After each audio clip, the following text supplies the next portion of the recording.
Kim, it is almost 25 years since you match fished. What are you doing now? What have you been up to? That's a curious one. Can I ask you about the end of your England career? Why did you step away? How did you step away from it? And had to say, no, I'm serious, I'm not fishing. And I told him about one or two of the incidents, which, let's just say, he was horrified by. I needed to just take a completely clean break from it. I decided I needed to just step away from fishing completely because of... The Fishing Gurus Podcast. Kim, you're not on social media, are you, at all? No. Definitely not. Facebook, Instagram, anything Margaret's like that? on Facebook. Ah, nice. Margaret's on Facebook. So you won't be aware of the podcast, you've not listened to them or follow Tackle Guru? No. Incredible. I find that so cool, Tobes, don't you? Yeah, especially as Kim won't understand, we gave a little sneak peek to your show on our weekly show, The Weigh In. Right. Steve Ringer just said, "Oh mate, you've got to tell everyone who you've got coming in this week." And you say, "Okay." And it was a really small segment at the end, wasn't it? And I did a lot of replying to the comments the next day, and I could not believe how many comments of people going, "Oh my God, cannot wait for that show, so looking forward to it." There were so many. So yeah, mad that you just don't see any of that. Yeah, I'm so glad that you've come on. I'm really grateful. Obviously, I managed to get hold of you through Mark Sawyer and Dean Barlow, and I sort of said to him, "Do you think that we could get Kim on a show?" And so many people have commented on this podcast before. What's Kim Milsom doing now? Could we get him on? Do you think there's a chance? And obviously, you got back to us and said, "Yeah, I'm happy to come and sit down and do it." And yeah, you contacted me. I was on the Shetland Isles when you contacted me. Never. Yeah, we'd gone on a bird watching holiday on Shetland, and I said I'd get in touch with you when I'd come off the holiday, which was later than expected because our ferries got cancelled by Storm Amy, and we ended up having the nightmare journey home on a boat full of retching people. It was an absolute nightmare because they cancelled several ferries on the trot, and then everyone's trying to get on the next ferry. And we usually travel, it's an overnight ferry from Aberdeen to Lerwick on the Shetland Isles and then back again. And we got up there, no problem. It was about the fourth time we've been to Shetland. It's a place we go. I love the Scottish Highlands and Islands. We go there quite a lot.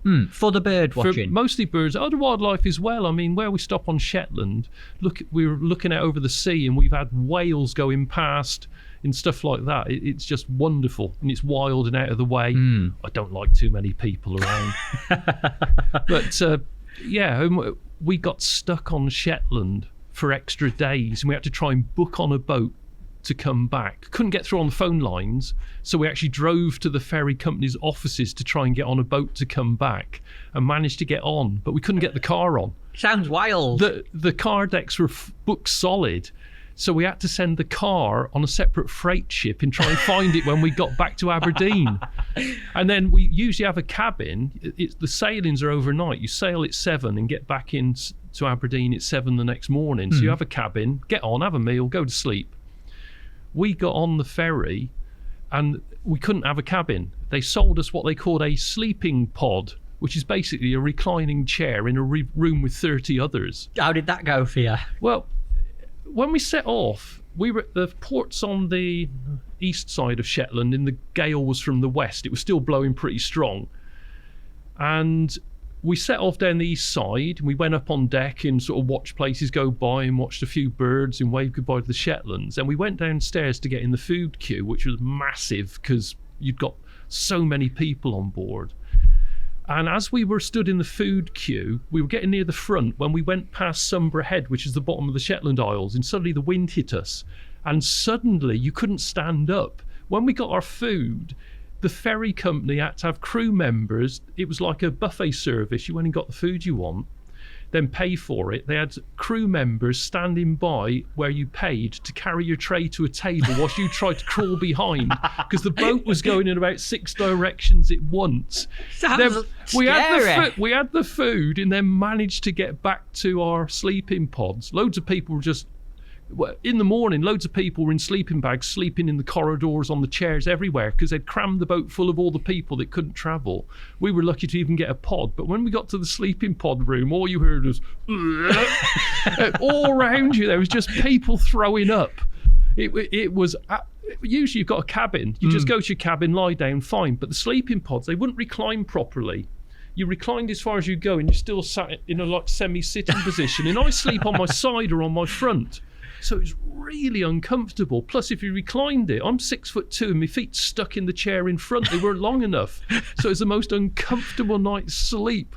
But we managed to get you. We managed to get you here. Thank God. But I got back. Then I gave you a ring, but I remember apologising because it was later than I expected. Can you imagine that for a nightmare? Toby, I've got Kim Milsom booked in for a podcast, and guess what? His ship sank. He's not made it. That's what we could have been dealing with. Yeah. Then we woke up at 5 a.m. by. Margaret was on one side of me. The woman on the other side of me woke up at 5 a.m, and she got the biggest supply of crisps you've ever seen, and she proceeded to just eat them with her mouth open. And if she'd had one more packet, Margaret would have put them where the sun didn't shine. She was getting really angry. It was lucky I was between them. You don't realise what you just said either. I woke up, I got Margaret one side and another woman the other side. Everyone's thinking, hang on a minute, what's happened to Kim here?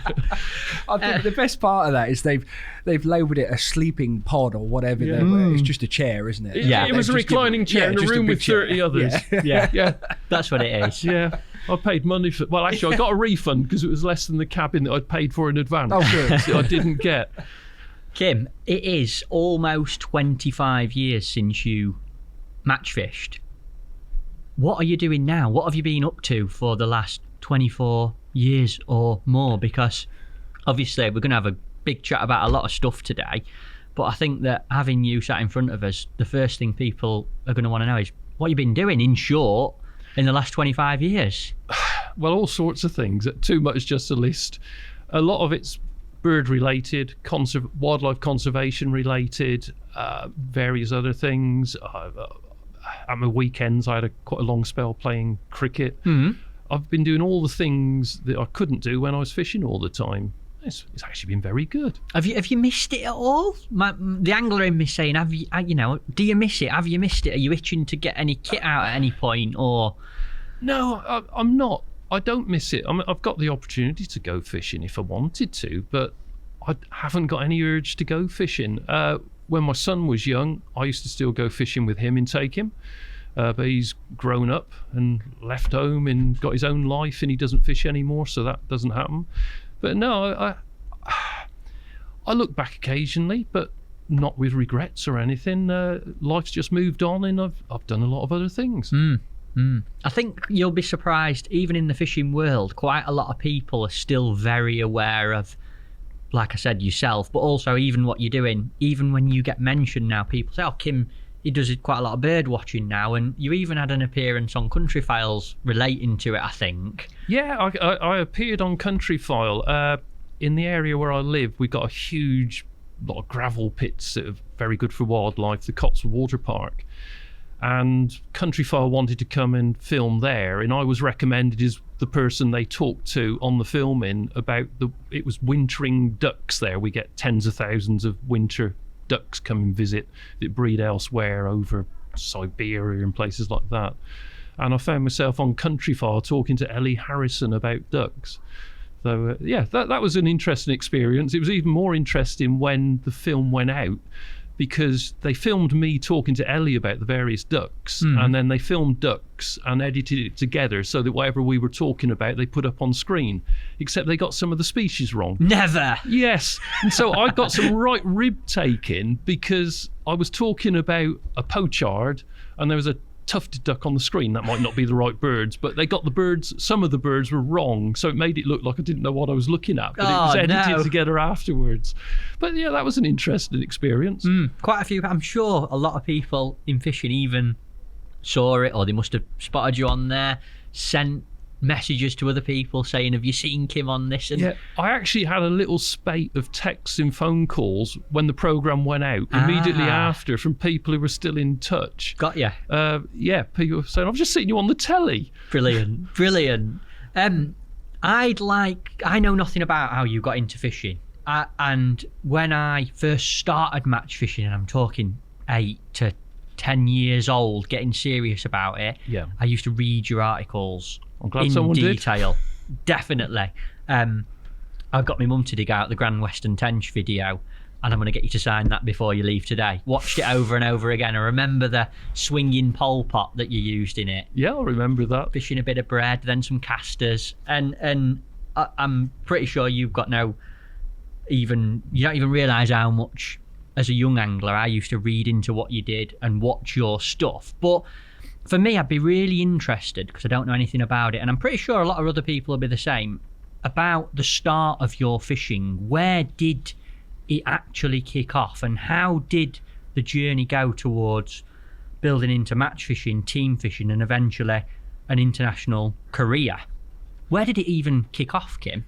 Right, well, it started, I was brought up in a tiny little village in the Cotswold Hills, a village called Cherrington. Now, half a mile down the road from my house, in the valley bottom, there was a lake. Just, I don't know when it was first established. It had a dam at one end. There were streams in the valleys, and there was a lake by damming the streams.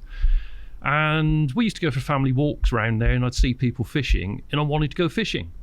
And that was within range, and we didn't have a lot of money, and it took several years before I was allowed to get any fishing kit. But then I started fishing on the lake that was walking distance down the road, and immediately I just loved going fishing. It was clear water, a very weedy lake. The main species were roach, perch, and tench, and I just used to go there all the time. How old were you at the time? How old were you at this point? I was about 10 when I started. Got you. About 10. I mean, I'd caught a few fish before that out of the streams. I'd actually become very adept at going and catching trout with a homemade net. I used to go and catch trout and bring them home for the table. Nice.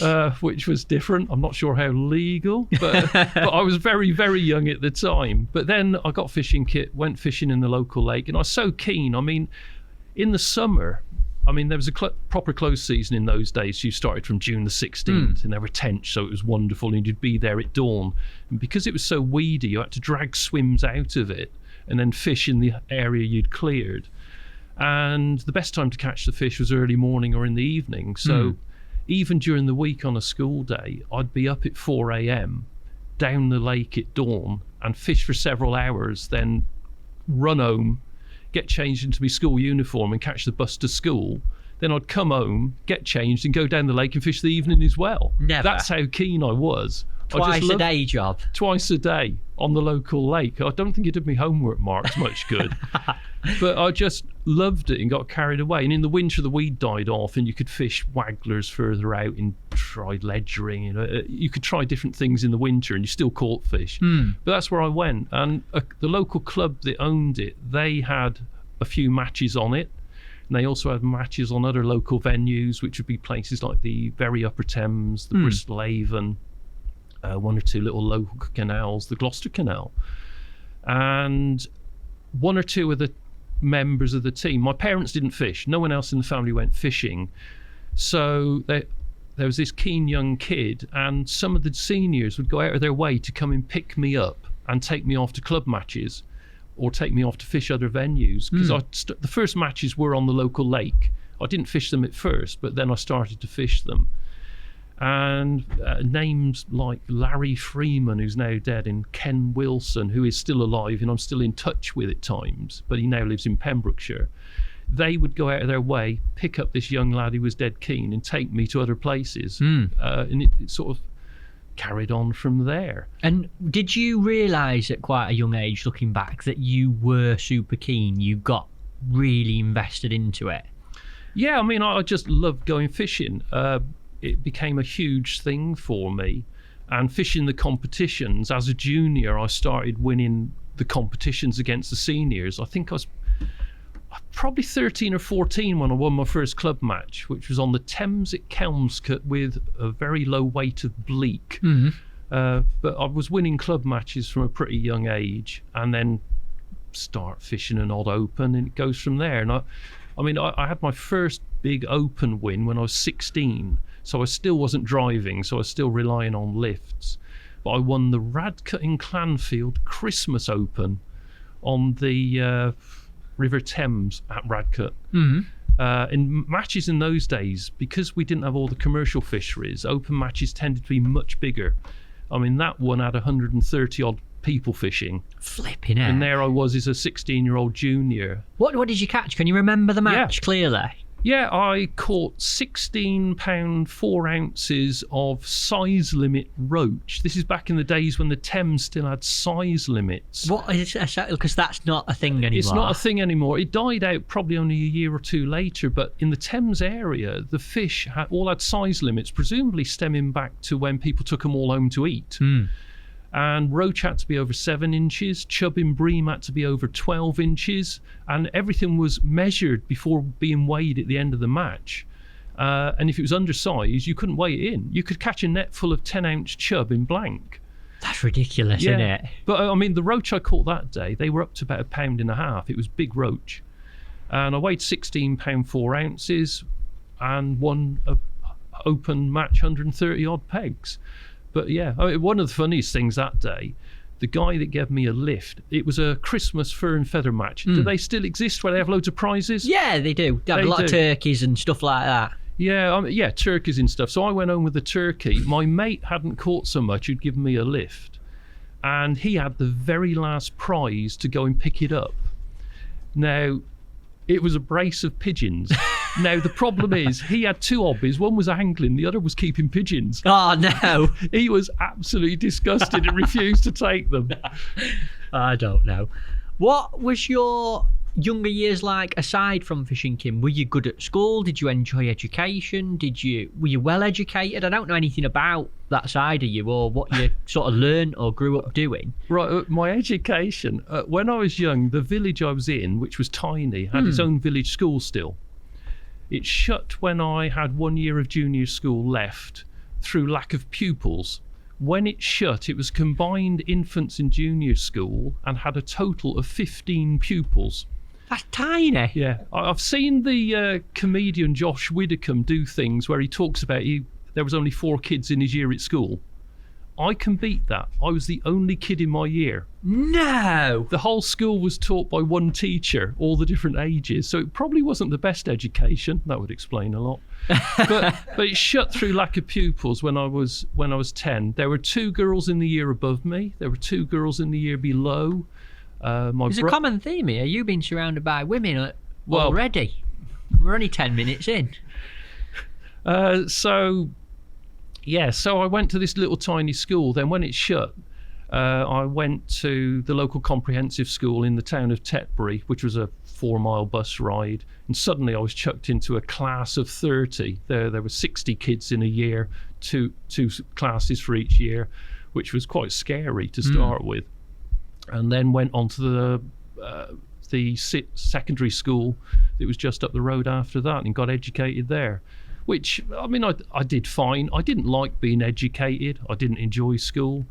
In those days, they streamed you, and I was in the top stream of 4, which meant I got to take O-levels when I was 16. If you weren't in the top stream, you couldn't take O-levels. You took CSEs, which were a lower qualification. So I took O-levels. I didn't stop on for A-levels or go any further. I didn't enjoy being educated, so I just got out of it. All I wanted to do was go fishing.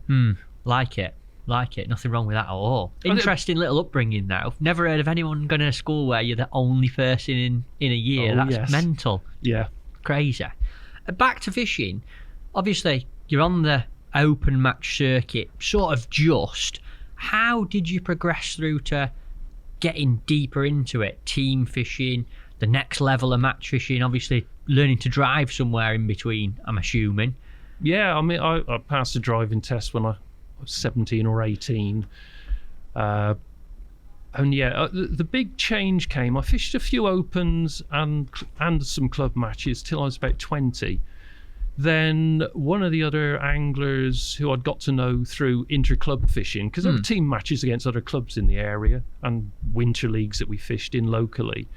A guy called Brian Pollard who still fishes now. I know Brian, yeah. See him on the Gloucester Canal quite a lot, yeah. Yeah, well, Brian, we were in different clubs, but we knew we were both pretty decent. And we met one day on Hempstead Bend on the Gloucester Canal. We were both practicing midweek. And we got chatting, and Brian was travelling with a guy called Chris Urevajus, and the 3 of us decided to start launching ourselves full-time on the open circuit. So we travelled together, we fished together, we learnt together, And that was the real launch onto the proper open circuit.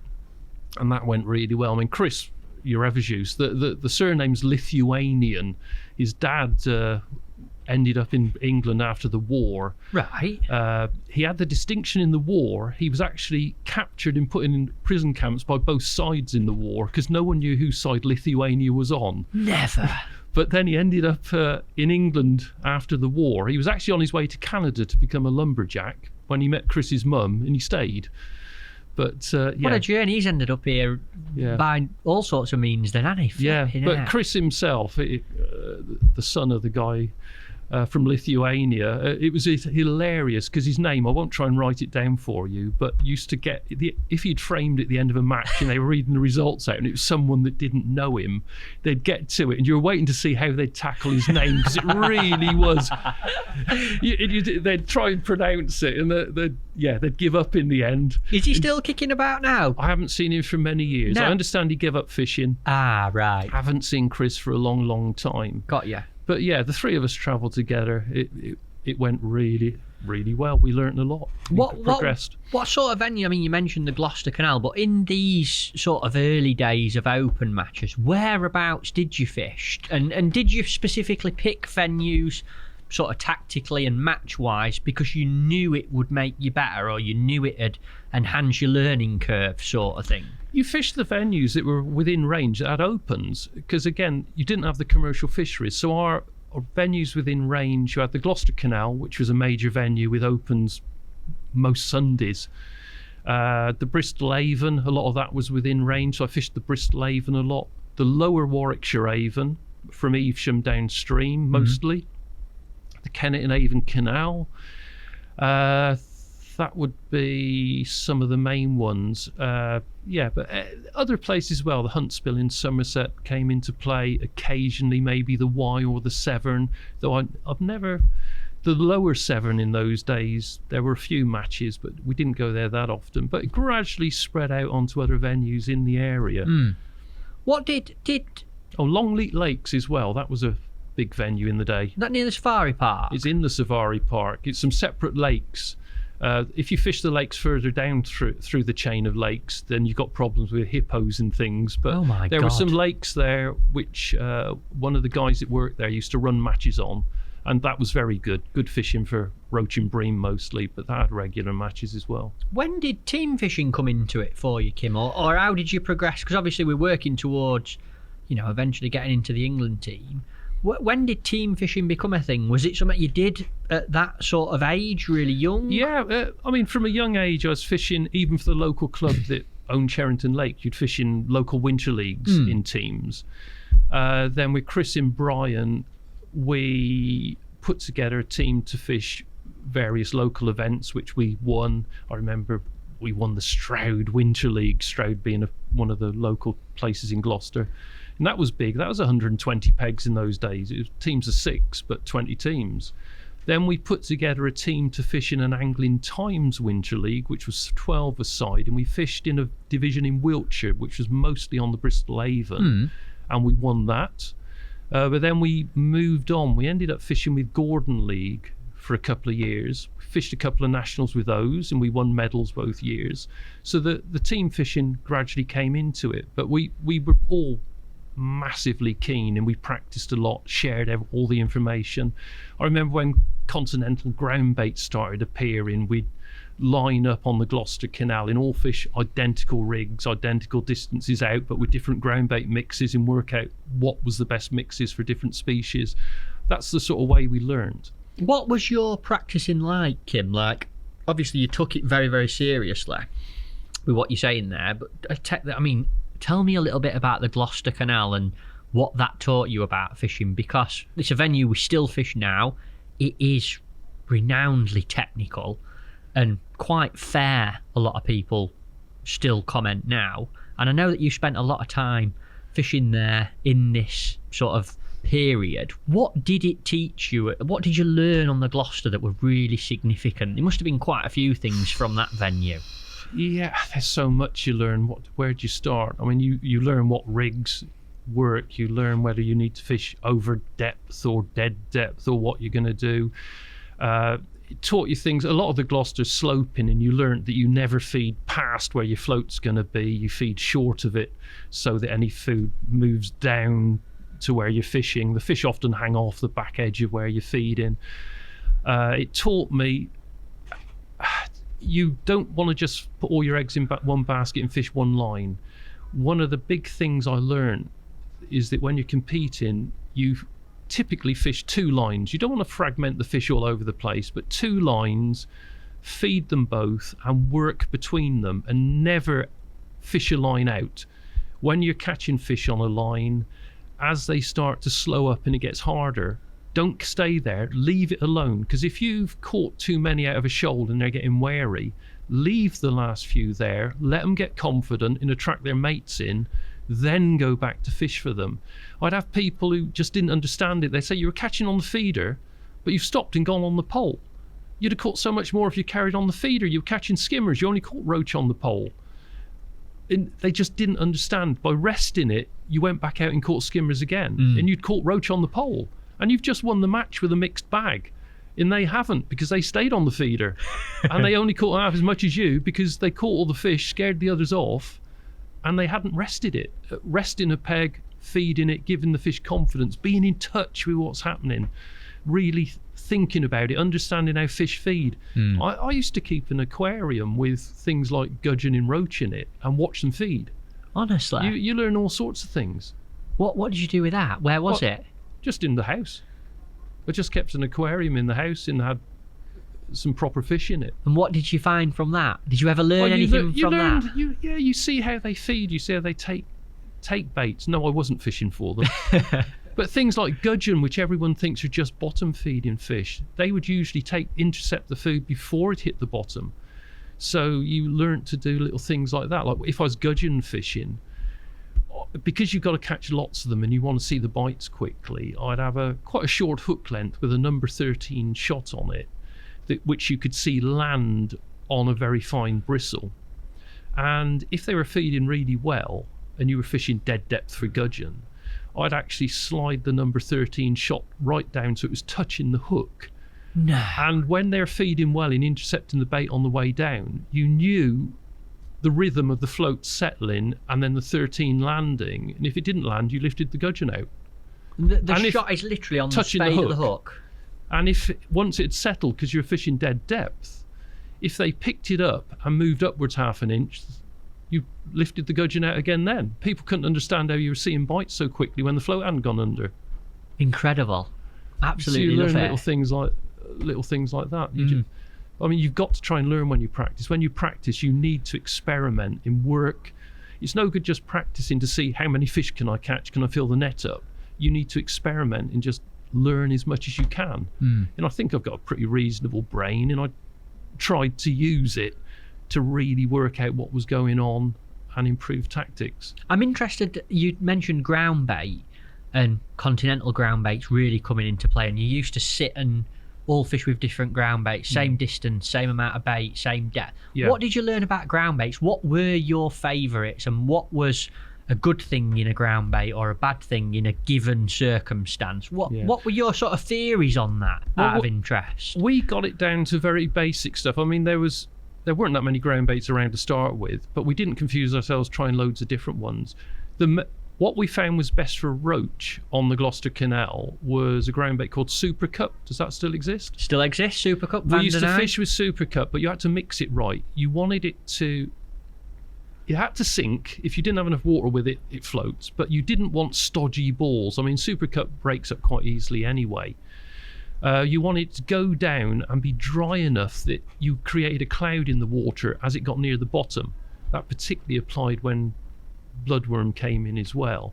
But you didn't want stodgy balls of the stuff. You had to get it down deep enough, but then start to break up. And you had to mix it dead right. If you're fishing for skimmers, brown crumb used to be the thing for skimmers, and we still found it was fantastic. And we found the best mix, which I used for many, many years and won some big matches with, was about 25% Super Cup and 75% brown crumb. That was my bream mix for a long, long time. Were you fussy about what brown crumb you used, Kim? As long as it smelt fresh and smelt of bread, I was happy. I used to buy it by the sack. if I wanted a sort of sniff of the sack, so it wasn't there from 2 years before and smelt like it had gone off. But again, brown crumb with some Super Cup in it was very good for bream, much better than a lot of the continental ground baits I found. Interesting. Very, very interesting. You also met one thing I would love to ask you about this style of fishing in the canals, and something I ask a lot of people on the podcast. When it comes to roach fishing, you often get this little period in a match where a certain peg catches some roach, then the angler next to them catches, then the angler next to them catches, and the fish are either moving about or triggering each other to feed. What's your theories on that, out of interest?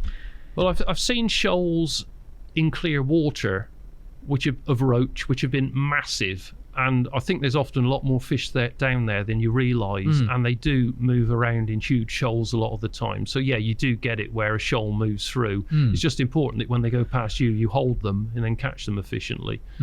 So they do move through in big shoals. They're not always spread out. The clearer the water, the more they shoal up, which is why you get such patchy matches often in the middle of winter. Interesting.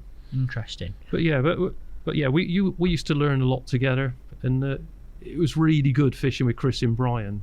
I mean, yeah, it didn't always go well. I mean, one of the things I can remember, one of the matches we fished on the Upper Thames, Chris was driving us. Now, Chris wasn't the world's best driver. He drove faster than he should have done with his eyesight, and it was always a bit hairy. And we were going along a narrow lane early in the morning, and the wildlife's still about, and he's hit a pheasant. And there's this huge puff of feathers, and he's hit this pheasant. And I said, "Stop! You can eat those." So he's screeched to a halt, and I've gone and walked back to the pheasant, and on the way picked up his wing mirror, which had taken clean off the car. Then picked up the pheasant, got back to the car, and Chris isn't happy with this. Wing mirrors weren't so substantial in those days, but we've put the wing mirror in the car and the pheasant, which was stone dead. And he said, "Right, you're not having it. I'm going to eat that in retaliation." Anyway, we got to the match, left the pheasant in the car, went off and fished the match. Came back. The pheasant wasn't dead. It had been stunned. No! The pheasant was alive in the car. And you wouldn't believe how much SHIT one pheasant can produce in one day. Oh, a brilliant story. I'd love to have seen that. Yeah, but yeah. So, Did you let it go? oh, God, no. Yeah. My dad went shooting. We ate pheasants quite regularly. He had the shooting on local farms. Just used to go off with his gun dog. So pheasant was food as far as I was concerned. Fantastic story. I love that. That's brilliant, Tobe, isn't it? good, Can you that. imagine getting back to your car and It'd have been that first instance that you've seen it, it's moving about in your car. you're like, oh no. Where did your fishing go from there, Kim? You're working with obviously Chris, Brian, and you're practicing hard. You've dabbled in some team fishing, out with the Gordon League guys. What came next? Where did you move it on and how? Well, the big break, I mean, we fished a couple of nationals for Gordon League, and the big team in our area was from Birmingham, was the Shakespeare Super Team. Are they still going? Yeah, they're under That's good. slightly different name now, the Cadence Gang. Fantastic team, some brilliant anglers. Some of their guys will still be there. Yeah. Well, the Shakespeare Super Team was the big team, and some of them, I mean, their team mostly from around Birmingham, but up to Nottingham. Wayne Swinsko was with them. Don Slaymaker, if you remember that Yeah, name. I remember Don. And down my way, one of their original guys was Max Winters, who had by then given up. Things happened in his life and he stopped. I understand he fishes again now. Max Winters was one of the really big names. I ought to give him a mention, because Max Winters, I can remember going to the Gloucester Canal and seeing him and walking past him, and it was like a picture from the paper and you couldn't believe it and you're almost in awe. But then I started winning matches, and Max, I can remember one day he walked past my peg whilst I was tackling up, and he stopped and talked and asked me how he thought he would fish that day, and I couldn't believe it. I was staggered. This name out of the papers was talking to me, and he could obviously see some promise, and he got really friendly. He had a supply of bloodworm in those days. He had his own bloodworm ponds, and he started giving me bloodworm. I'd go over to his house on a Friday night, we'd chat and talk fishing, and he'd give me the bloodworm for the weekend. And I fished with him in the Gloucester United team for a short while before he gave up fishing for a while. And he was a really good bloke, but that was nice. But he'd been in the Shakespeare Super Team. But still in the Shakespeare Super Team were the people like Tony Davis from Gloucester, Maurice Dutfield, who's long since given up. He lived in Worcester, and they used to fish the Gloucester Canal a lot.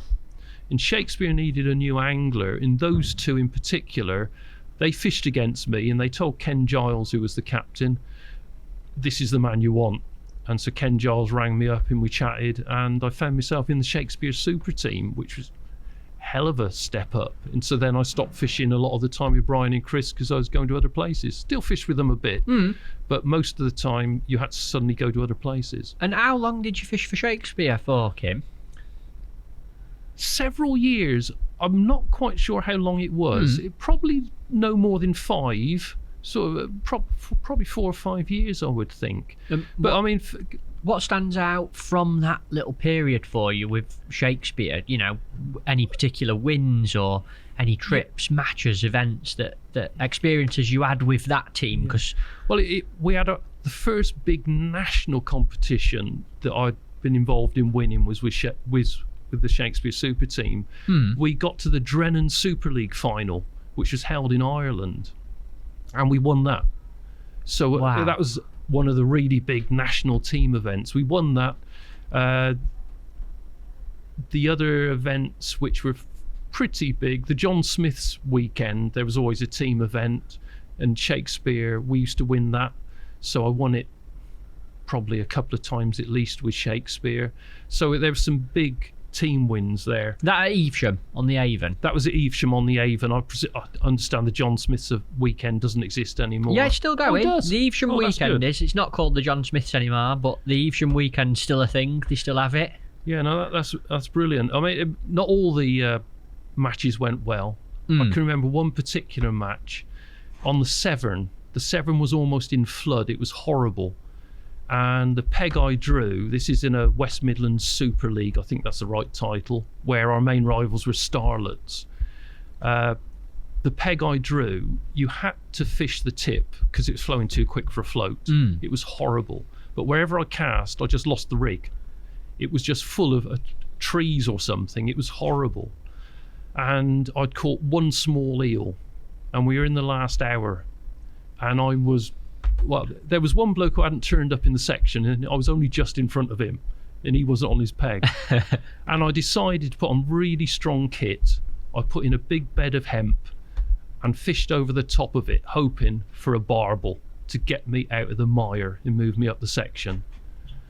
And after fishing like this for about half an hour, the tip's gone round and the rod almost went in. And I've struck and I've hooked something huge at very close range. I was only fishing a couple of rods out at the bottom of the shelf. And I knew how many snags were in the peg. So the rod bent double, I hung on, and in seconds I dragged my barbel to the top and netted it. I pulled the net back and thought, what the hell's that? It wasn't a barbel. It was a 10-pound salmon. Never. Which didn't count. No. And I weighed in one small eel and beat the bloke that hadn't turned up.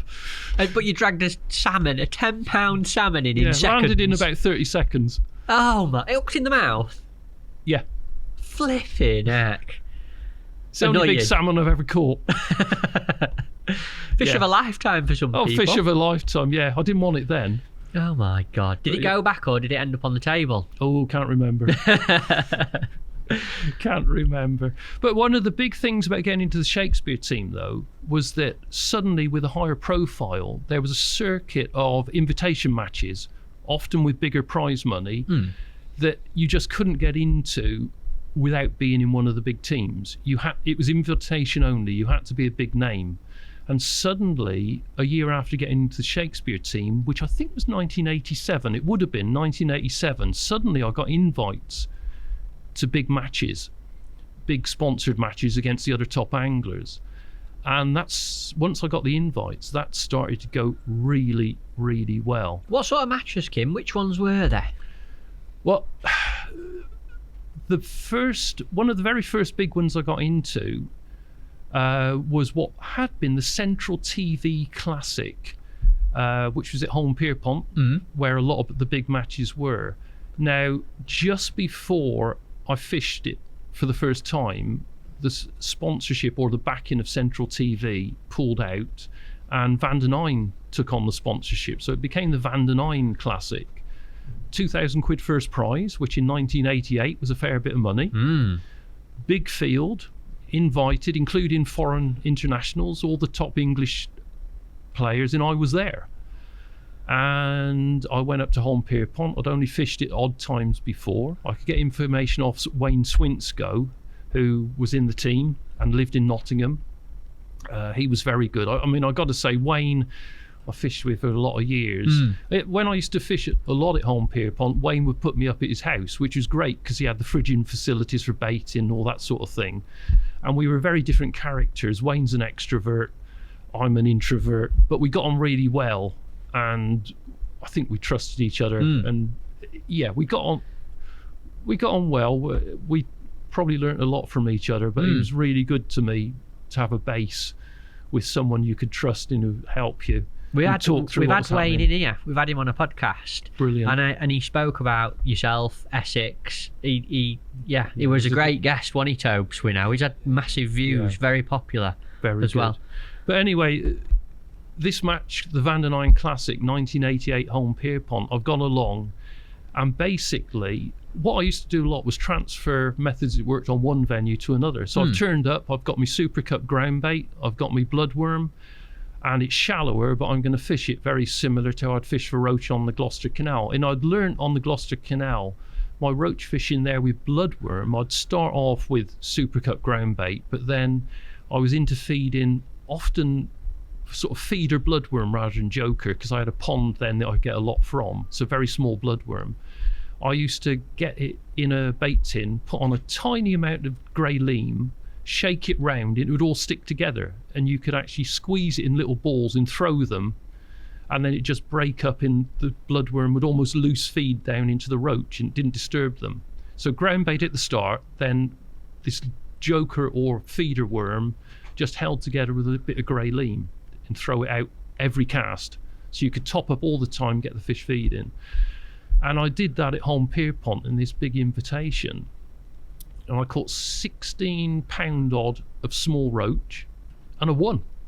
Won the match? I won the match by 2 ounces from some Belgian bloke whose name I can't remember. Absolutely phenomenal. And wow, that was brilliant. Tell you one of the really weird things about that, pole fishing was comparatively early stages then, and I didn't use internal elastic in those days. It was difficult to get pole elastic lubricant that allowed the elastic to come out. When pole fishing had started, the Continentals used a crook on the end of the pole with some loose elastic dangling from the end. Were you aware of that? What, just like a... Yeah, like a little short length of elastic on a crook that came off the end of the pole. People started using internal elastic, but it wasn't... At first, it was difficult to get all the right sort of stuff to set your pole up for it. And I found if I used internal elastic, it stuck and hung out the end and was horrible.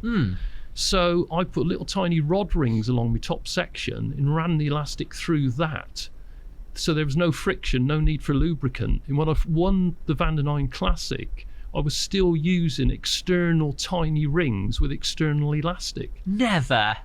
Which you just wouldn't even dream of doing a few years later. I've never seen it. That's obviously all a long time. One or two other people were doing it. But when I started with Shakespeare, I remember the first match I fished with Shakespeare was on the Gloucester Canal, and I fished like it then, and it was an open, not a team match, and the ones who weren't catching came to sit behind me and sort of have a chat and get to know me, and I won the match using external elastic, and there was some scratching of heads going on. They'd not seen that before, I don't think. Phenomenal. But anyway, I used the external elastic, but then I swapped to internal elastic. But I found a lubricant that worked for me, and the lubricant I used, wasn't an official one out of a tackle shop. I knew I needed a silicone spray, and I found a silicone spray called Cockpit Shine, which was for cars, which I used to get from Halfords. Right. And you had these big tubs of silicone spray labelled Cockpit Shine. It was for shining all your dashboard and everything. And famously, there was a picture of me appeared in an angling magazine from behind with all my kit spread out everywhere. It always looked like an explosion, my kit. Neat and tidy is not something I've ever been accused of. But the cockpit shine was there, but it was partially hidden by something else. And the letters PIT of cockpit couldn't be seen. And boy, did I get some ribbing from that. The secret of my success was out. They could see what I was using. Cockshine. I wasn't going to say that. That's my job when I'm sat opposite you. So yeah, it's a big secret of my success. I had a tub of cockshine. Absolutely fantastic. Yeah. But And what's the reason, or what, out of curiosity, again, this is just a purely selfish point of view, the feed bloodworm, the smaller bloodworm to feed, Yeah. how important was that compared to feeding Joker, and why do you think that was, from a technical point of view? Because I do a lot of bloodworm fishing, yeah. and I'm really interested in it, but it's very difficult to get any amount of good quality, small, strong bloodworm, what you're calling feed worm. Yeah. How important was that for you? Did you go out your way to make sure you had it, or? Well, in my area, it was difficult, very difficult, to get Joker. You had to go and find it yourself. And I was fortunate enough that myself, Brian and Chris happened upon a pond that had an awful lot of feeder worm in it. So we used to use it instead of Joker because that's what we could get. And for bream in particular, I think it helped.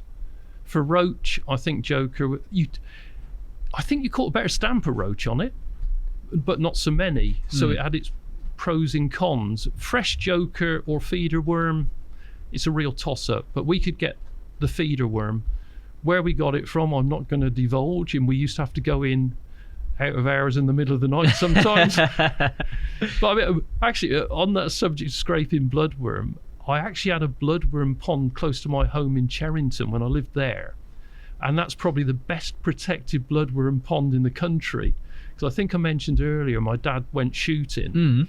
Now, the next farm to us was actually owned by Princess Anne. We lived in a real royal area. My dad was friendly with their gamekeeper and could go on their land and got me permission. And they had a good bloodworm pond on their land. So the royal security guards would have seen off anyone else who was on there. I could just wave at people who went past. Never. But yeah. So basically, you used to go scraping bloodworm in Princess Anne's pond. Yeah, it wasn't by her house. It was deep in the farmland, but it was on land owned by her. Fantastic. Absolutely love it. But that was big. That was big worm, Right. which was better if you were after quality roach or bream. And do you think that there's a thing whereby you could feed ground bait at the start, but you didn't want to feed it again? You never topped up with it. Do you think that the topping up with just some neat sort of grey liamed up bloodworm or Joker was an important part of your fishing? Yes, in a lot of places it worked much better than putting in more ground bait. Why? Particularly for roach. Just why do you think that is? Because ground bait disturbs them again, or it might disturb them. Maybe they can. I don't know, but it seemed to work better that way an awful lot of the time. And if it worked better, that's what I was going to do. Interesting. Yeah. Interesting. But then also, whilst I was with Shakespeare, when I had this incredible run once I got on the big invitation matches, because I won the Van der Nijn Classic. The week later was the John Smiths, and I came third in that. I think that same weekend was the final of the British Pole Championships, which was a qualifying based thing, and I was runner up in the final of that. So I'd had a first, a second and a third in real big massive events all on the trot, then carried on, started fishing the UK Champs. I had a really good run in that, started beating internationals in very, very big names off the next peg on a regular basis. I did really well in those.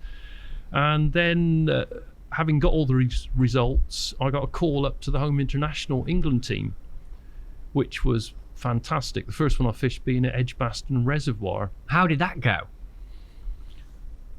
I hadn't looked it up and I honestly can't remember. I didn't win the match or anything. England won, but I can't remember any great details. I wouldn't have a clue what I weighed in without looking it up, and I didn't look it up before the programme. And is that the home international then? Is that what the management sort of used to bring in a few peripheral people and test the water, see if... Yes. It was 10 aside. The world champs are 5 aside, or were then, I presume they still are. Yeah. The home internationals, literally the 4 home countries, 10 aside. And often they'd only use one or two of the world champs teams. They'd bring in other people to have a look at and give them a chance. So yeah, you got a toe in the door, giving you a chance to do something. And would you say that you made the most of that? Did that lead to, what was to come in terms of fishing for England? Well, yeah, they went pretty well. Again, I haven't looked up all the results, but I usually used to win my section, but it's only a 4-peg section. But yeah, I think we won it every time we fished it. I can't remember ever being beat by one of the other countries, but it gives you a toe in the door, and Dick Clegg didn't come to all of them, but was usually there, so you at least got to start to know him a little bit. And at this point, Kim, what were your ambitions in angling? You've obviously got very good pretty quickly. Did you have an end goal at this point? Were you building towards anything? Did you want to represent England, win a world championships? Were there any competitions that you really wanted to tick off? What were your drive? Where did you want to get to? When I broke into the Shakespeare team and started getting to fish against other top anglers around the country and started doing well, that's when you suddenly start thinking, hang on, I'm beating people who fish for England here. And you start to think, if I keep getting results, where could this lead to? And there's the gradual realization that you are actually good enough. It's not something that as a kid I dreamed of fishing for England. Well, you might have dreamed of it, but you weren't thinking, I'll do that and see if I can get there. But it was somewhere when I was fishing for Shakespeare that you really start thinking, how far can I take this? In England, we're one of the best 3 teams in the world, along with France and Italy. And you're thinking, if I get in the England team, I could become a world champion, because there's a very good chance the team will win they're winning if I can get in it. So it started to dawn on me that suddenly became something that was distinctly possible. And did you pursue it from there? Is that sort of a route that you geared your fishing towards from that point to try and manoeuvre yourself into the team? I suppose you do. I mean, it was 88 when I started getting the invites to the really big matches. I mean, the big thing was in 1992 when I actually gave up my day job and announced I wanted to try and get in the England team, and I needed to fish more than I was to try and actually force my way in. Gave up your job? Yeah, I gave up my job. What did you do at the time? I worked for a company that made high quality timber furniture. I was in charge of part of the factory, overseeing a lot of what went on. And I decided I was taking days off work to fish Wednesday matches. All my holidays were taken in single days, fished all weekend. And I realised I needed to practice yet more and put even more work in to make that final breakthrough from the home internationals. And I think I'd fished 1 or 2 friendly internationals, but the world champs was what you wanted to be in. By then I was in my early 30s, and you sort of thought, now or never. It's a big sacrifice. It's a big move. I'm quitting work to go fishing more, basically. Well, yeah, I mean, mad or brave, you could take your pick. Bit of both, I'm saying. Bit of both. It got me some headlines in the papers. Didn't we? We've actually got a paper clipping, I think, from not the Angling Times, but the actual Times. Oh God, yeah, that was really weird. Someone in the angling press must have sold the story to the national papers, but it got all out of context because the national papers started having these headlines. There you go. Angler quits job to fish for cash. No, it was angler quits job to try and get an England team. And suddenly there was all these headlines about how many fortunes and I was going to earn by becoming a professional angler, which really wasn't the case. But that was the headline they liked. You know, what's with a picture of you casting with the horses behind? Well, yeah, that was very curious. That was in Sussex, I think, on the banks of the River Adder. We'd fished a Super League, and the Times, and I don't mean the Angling Times, I mean the Times, had sent a photographer down to illustrate the story. And at the end of the match, I offered him pictures of me with my catch. He wasn't interested. Okay. He wanted something different. So he said, I want a picture of you with those horses in the background. It'll be very artistic. So I said, but they're not really close enough. If I'm fishing, they're not in the background. He said, that doesn't matter. So I'd packed my kit away already. He got me to get out a rod but in a reel, which are in the picture. There was nothing else. There wasn't the rest of the rod. So we trotted off down the bank and then out into the field till we managed to get the horses to stand still. Then I had to pose whilst he took photos of me, so say, casting with the horses in the background. You have done well. You've even got the bail arm off and everything, to be fair. I think of everything. This is a secret of my success. I mean, look at the facial expression as if you've just let a big waggler go. Like. The facial expression is, I can't believe I'm doing this. But there was an even better one than that, because I had the local TV news get in touch with me. Okay. They'd got this story about me quitting my job to fish for cash.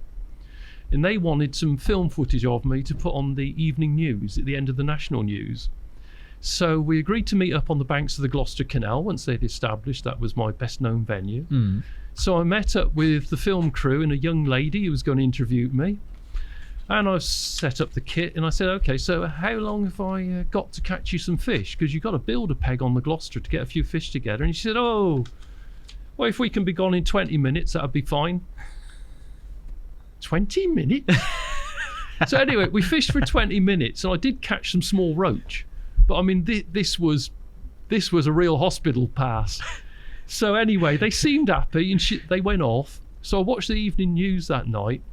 And there I appeared, and they'd interviewed me for ages, and I talked about explaining, no, it's not for cash, I'm trying to get in the England team. But they didn't like that, so they voiced over, telling everyone I was fishing for cash. Never. Then they showed footage of me fishing the Gloucester Canal.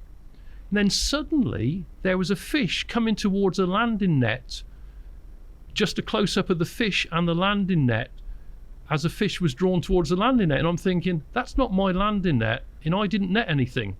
And I looked more closely, it's library footage of a trout being netted. On the Gloucester Canal, where there are no trout. And again, I got all sorts of stick for that. I'd actually caught a trout out of the Gloucester Canal. But I hadn't. It was some library footage they superimposed because it wasn't quite the story or the footage they wanted. Wow. That's the kind of thing Toby does when he's filming fishing. Yeah, he's not wrong. I just like the story of fishing for cash. This guy's quit his job and he's going to win a fortune going fishing. I like it. Like everyone does. Yeah, I like that end of the story. You can see the headline. That's where the story went. Wow. I still massive respect for actually doing it. You know, sometimes in fishing, it always gets my back up a little bit where people say, oh, it's all right for him. He gets to go fishing all the time. He goes fishing all the time. But they don't realise the part of it that you've just explained, that sacrifice, that drive, how serious you must have been to make that move. It was intense. If I do something, I like to do it well, but also I do it at great intensity to the best of my ability. I've got a lot of drive when I need it. I might be quiet, but that doesn't stop you having a lot of drive. And yeah, I'd set my heart on something, so I was going to go for it. Kim, I want to ask, because that's not it's a credit to your driving attitude, actually, because you're almost glossing over it as if it's just a little thing, but no, you actually quit your job. Was there any apprehension or any doubt at all over, like, did you at once at any point go, oh, cool, what am I doing here? Like, this is my income or whatever it is? No, you were just so focused on. Yeah, I didn't really consider failing, I had a mortgage to pay. I didn't consider, no, we got a problem. I just knew if I did well enough, everything would work out fine. When you say did well enough, though, how did you know where money would... Did you have a load of money, Kim? No, I had a living lady friend at the time who was working, so we still had an income coming into the house. But yeah, you won prize money in those days. In that season, I went on to win quite a decent amount of prize money, but you can't rely on it. What you won in a normal season wasn't going to pay the mortgage. But no, I thought if I get good enough, maybe attract a sponsorship. When I gave up the job, I was already with Essex County, which we haven't got onto yet, and I was getting some money from there. But yeah, I just realised it was now or never, and I was willing to risk it. and go for it. And how did it go? How did that move go for you? What happened next? How did you go about getting there? Well, having given up and saying you're pushing to get in the England squad, you need to back it up with results. Now, one of the very biggest things at the time was the Kamasan Matchman of the Year title. 60 peg qualifier, 60 peg matches to qualify, 4 points for a win, down to 1 for fourth. So you had to go looking for 60 peg matches, and that was one of the things I targeted straight away, because the publicity you could get from doing that was an obvious way to do it. And it just happened that in 1992, which was the year I gave up the job, the Angling Times had a rival competition which only ran for 1 year, the Individual Premier League, I think it was called, sponsored by Van der Nine.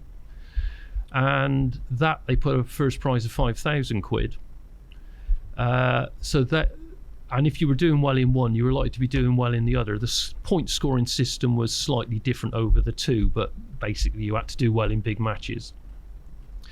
And by the end of that season, I won the Kamasan with a record point score. I scored 63 points. Most years it was one with 40 odd. That's ridiculous. And that was in 60 peg matches. I had other matches which were invitation that I got results in, but they didn't count in those days. Otherwise the score would have been even bigger. But I won that. I won the Angling Times one as well.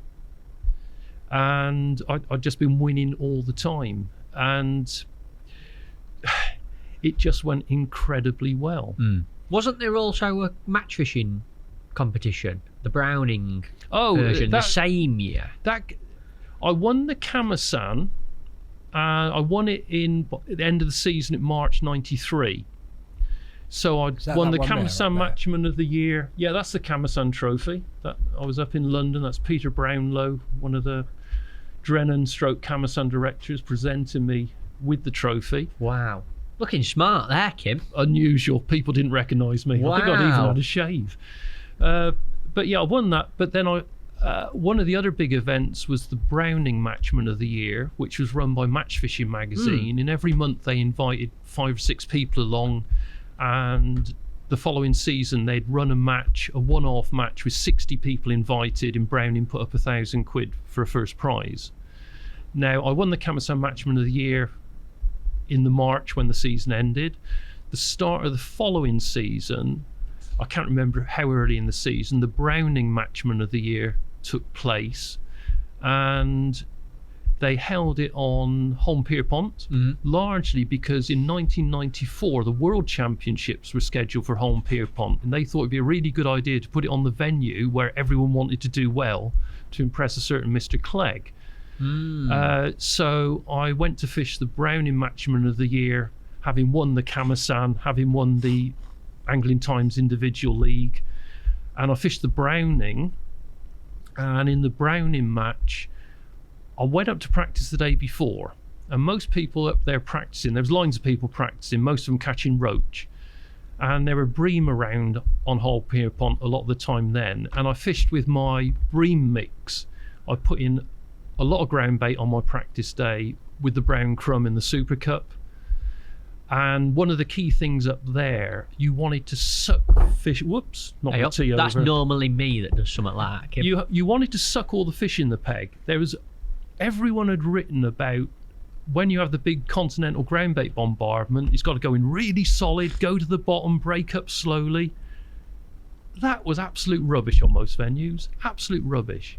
You wanted it to largely break up on the way down and make a massive cloud in the water that the fish saw and were attracted to. And the fish would come into this. And if you wanted bream to come into it, you wanted loads of brown crumb in it, loads of feed, and it would suck all the fish in. So instead of just the food on the bottom they had to find, they could see this massive cloud in the water. That's how I used to feed it for bream. So I did it on the practice day and caught bream, whilst everyone else was catching roach. So on the day of the match, what am I going to do? So I did the same on the day of the match. I put in my big cloud of mostly brown crumb, filled with joker or bloodworm, can't remember which at this range, few casters, in fish for bream, which meant decking it on the bottom with a heavier rig, slightly heavier rig. You didn't want to go heavy, just slightly heavier than I'd use for the roach, but it would have been a foot over depth instead of just over depth or dead depth, and hold the float still. And on the hook you wanted a bunch of big bloodworms, like 4 big bloodworms. That was the best bream bait at Holme Pierpont. A lot of people caught them on casters, but a bunch of big bloodworms the size of matchsticks. Royal bloodworms. Great big uns. Big tentacles on them. Yeah. And I fished it that way. And I weighed in 26 pound odd. And the runner-up had 15 pound. And I'd won that one too. Absolutely awesome. Wazzed it is the term for that one. Miles and miles ahead. But again, what strikes me about your fishing, the more that we chat, Kim, is you weren't scared to go your own way with it. Everyone else is sat there fishing for roach, probably feeding hard balls, and you're going to sit in between them, throw this massive cloud in, fish for a fish that they're probably not targeting, and you've got it to yourself. You're fishing different. You're fishing your own way. You're bossing the area with how you're feeding, and you've got to believe in yourself and what you're doing, and you learn from other people. I mean, to be honest, the big cloud thing, when I fished 1 or 2 friendly internationals, I'll tell you where the idea originally came from, then I developed it. There was a member of the French team called Jean-Jacques Chaumet, and we watched him fish an international match. I can't remember where, but everyone else used to laugh at him because his ground bait didn't go in hard balls. He threw it in and it was breaking up in mid-air. It was landing all over the place, but he kept catching, and people were laughing, saying, well, he's just dead lucky. I can't believe he still catches having ground baited like that. But I'm thinking, he's an international. He's not going to be doing this by accident. So I had to think about it and experimented and realised what was going on and used the idea. Most other people who watched him just laughed at him. I watched him and thought, hang on a minute, what's going on here then? Think about it properly and then develop it from there. I can remember a year or 2 later, I think it was still before the World Champs, the Essex team were in an NFA knockout final at Holme Pierpont, and I had a lot of very good anglers behind me who were going to be fishing, trying to get in the England team, including England team members, and they watched me ground bait there, and I was fishing for roach but still wanted the ground bait breaking up a bit, and I won the match. And they couldn't, one of them afterwards said to me, who I knew quite well, he said, we watched you throw the first ball and it broke up, and we thought he won't throw the second one like that, and then you threw all the rest like it, and we're all looking at each other thinking, what's going on here then? And I won the match at one of the NFA knockout finals on Holme Pierpont. Soft ground bait, big cloud, big area. Not necessarily soft, often quite dry to make it break up properly. You wanted to get out there. I mean, it's 20 odd years since I've mixed this stuff up, so I'd have to go back to scratch. I mean, also I knew I used to measure out the ground bait, and I'd worked out exactly how much water had to go into it to get it just ideal consistency. Most people just put in water and mixed it. I had a measure of ground bait and a measure of water. I knew how many pints for that mix, so that it came out dead right. So you could just chuck it in and mix it round. There was no faffing around for hours trying to get it dead right. It's interesting now. What I find amazing when I listen to you talk tactically, Kim, is in modern day match fishing now, there's loads of information out there. There's loads of videos. Everyone knows methods and they talk to about techniques. But I think very few people fish their own way now. But some of today's very best anglers still do. You talk to the likes of Andy Bennett, who you probably haven't got a clue who Andy Bennett is, have you? Nope. Which is absolutely mind-blowing, but I love. He is ridiculously dominant on commercial fisheries, frightening, wins so much. But he'll think outside the box, fish his own way, do something a little bit different. And even back when I listened to how you dominated in these big matches, still today's modern day angler, they've definitely got a little bit of that mindset, and it's definitely something that's to do with how you're wired up and how you fish that breeds that success, I think. Quite possibly. Possibly. When you're in this period then, Kim, of building towards England, you've gone sort of full-time fishing, quit your job, and you're chasing these Camasan points as well, 60 plus peggers.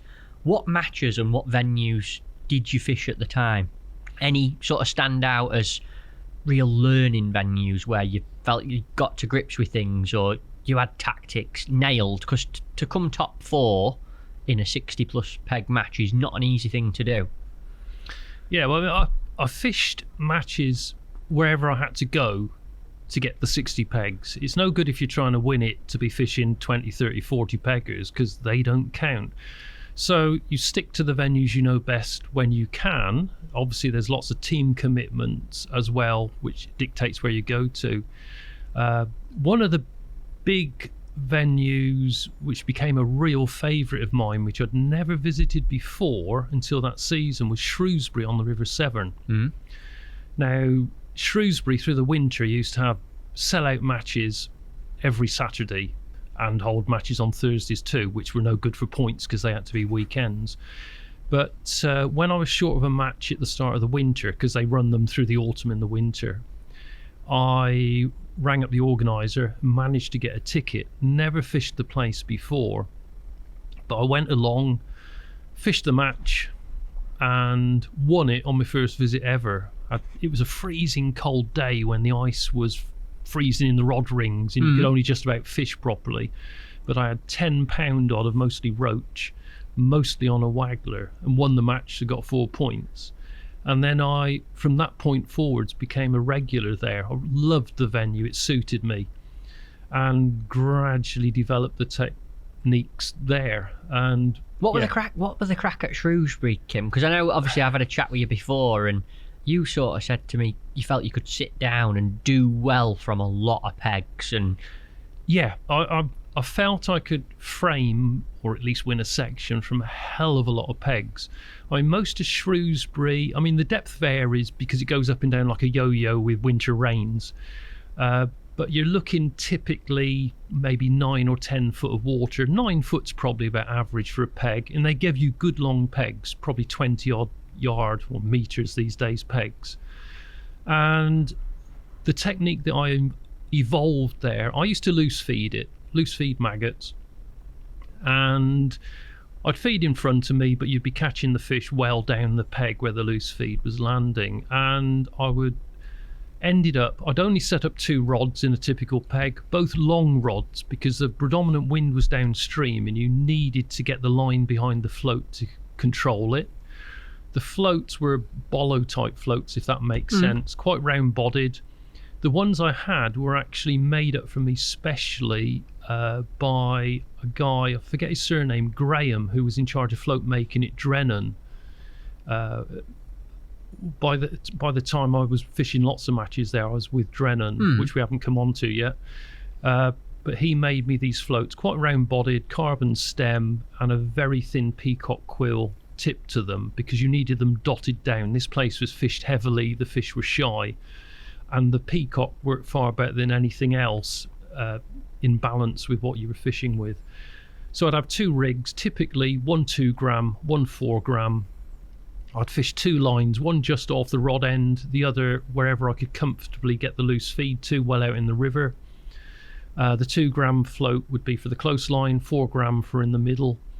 And you wanted the bait to be dropping naturally with the loose feed. So I found the best setup was an Olivet about 3.5 foot from the hook, then 4 number 10 droppers spread below that, nothing on the last 18 inches of line. That gave you the sort of drop you wanted. wow. And most people would cast out, then feed, but I would feed, then wait till I judged the feed was getting towards the catching area, then cast to it and hold the float really hard to keep everything in a line downstream as it settled, and then let the float run almost full pace. Not quite full pace, almost full pace was generally best. And often the float would settle down to the tip and then just carry on under, and you had a fish. If you ran it more than 2, 3, 4 yards and it hadn't gone under, you held it for a couple of seconds, 2 or 3 seconds again, then let it drop again, and you'd probably get one then. and you fish the two lines and you swap between them. You didn't kill the peg. You made sure you kept the peg alive. I think I spoke about it earlier in the interview. So the same sort of basic technique. Keep two lines alive and keep catching between them. Don't kill the peg. And I also fished it very fine. I would start with a size 20 hook, 07 hook length, which was fine. And then I would happily scale down to a 22. This is very fine wire hooks, and 06 hook length, even in mid-river with a 4-gram float, and just play the fish cautiously. You didn't swing much in. That's ridiculously light on rod and line, 06 and a 22. Yeah, very light. You had to be careful, but you could get out the quality. I mean, a lot of the fish were 4, 5, 6 to the pound, but you'd be getting odd roach over a pound. You might hook a chub, but you had a sporting chance if you were sensible, and if you tied a good knot, if your knots were good and they hadn't weakened it all. I mean, 06 is about 10 ounces. If you tied a 6 or 7 ounce weight onto a line and tried to lift it off the ground, you'd be amazed how far the rod would bend before it would break. A lot of people don't realise how little pressure they're putting on fish. But yeah, that's the way it worked. And there was other little tricks you could do. You'd be catching well down your peg off of the loose feed where it was landing. But if the bloke upstream was loose feeding, he'd be catching well down his peg, and his shoal might stretch into the top of your peg. So if you wanted to rest both your lines, if you cast dead in front of you and let it drop there quickly, you'd catch a few fish off the bottom of his feed. So you rested your peg, had a few off the bottom of the shoal upstream, and then carry on catching in your peg. So it was really interesting fishing. You had to work at it, but I could catch double figures of roach and dace off a huge percentage of the pegs when it was in decent nick. And over the years, I've won a few matches there and rarely did badly. Really enjoyed the venue. I liked getting lots of bites. I liked having to work at something. That kept your concentration sharp. Sounds amazing. Sounds like you did have it tapped, especially the rig, the 10s down, and no one really that 18-inch drop, so everything's dropping in dead slow. And yeah, if you swap the 10s for 8s even, you got a lot less fish. I'd honed in on the rig that worked best for me there. Incredible. Had it absolutely tapped. Any other venues stand out for you, Kim, chasing them Kamasan points? Were there any memorable matches or particular wins when you were in that zone? I'm struggling to think of specific ones. No, I mean, I won matches just all over the place. Really all over the place. But it was a drive to go to them big ones. You'd rather spend your time prepping than chase a 20, 30, 40 pegger. Yeah, well, that was pointless. So, I mean, I would have done a lot of mileage in those days. I mean, once I was fishing for teams like Essex, the amount of travelling I did was massive anyway. I could go months without fishing within 70 miles of my front door. It was just travelling all the time. I'm not sure I'd fancy it now, not with the extra traffic on the roads. But effort equals reward, and obviously you got to where you needed to be. And after this crazy little period of winning the Kamasan, winning the Browning event, winning the match fishing event, winning up and down the country, you got an opportunity to put yourself in front of the right people in a trial, an official situation. With the Holme Pierpont World Championships in '94, Dick Clegg held two 26 peg trials on Holme Pierpont the year before. So same time of year as the event would be, but a year before. So you had the half dozen anglers who were already in the England squad, and then you had 20 other anglers who were reckoned to be very good, who were invited along to compete against them. So you had a chance to really show what you could do, and I can see you've put it up on the screen.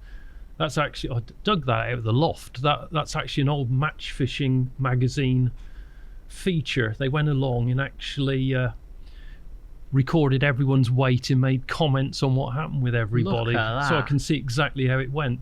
But that particular match, I drew between Dave Roper and Kevin Ashurst, so two former world champions.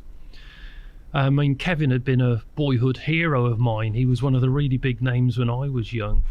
and I was confident, though I was thrown a curveball which I wasn't very happy with just before the start. I'd gone along with my Super Cup ground bait mixed up just right to fish the match with, and just before the match, well, as we were tackling up, along came a van and we were told we all had to use Census ground bait because Census sponsored the England team, and I'd never ever used Census ground bait because at that time I was sponsored by Van den Eyne and that's what I used.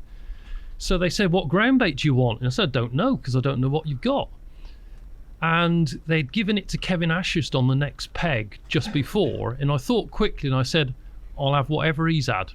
And I think it was called Match Blend. But I had what I thought, if I've got the same ground bait as Kevin, that puts us on a par to start with. So I had to completely change to a different ground bait that I'd never ever used to fish a trial, which I'd spent God knows how long building up to. But we fished the match. It was a bit tricky in our area because we had a big weed bed going out in front of about 3 pegs. It covered Kevin's as well.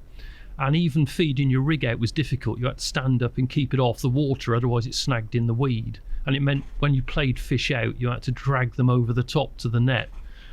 So it was awkward and got in the way early in the match.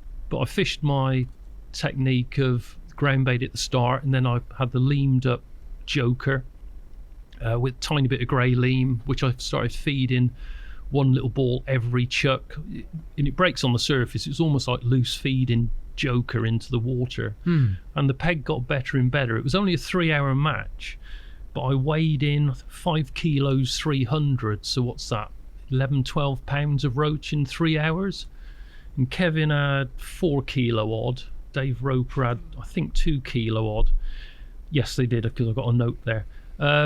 But yeah, I beat the pair of them, and I was actually third in the whole trial. The only pegs that beat me were the 2 end pegs, which you'd expect to get beat by anyway.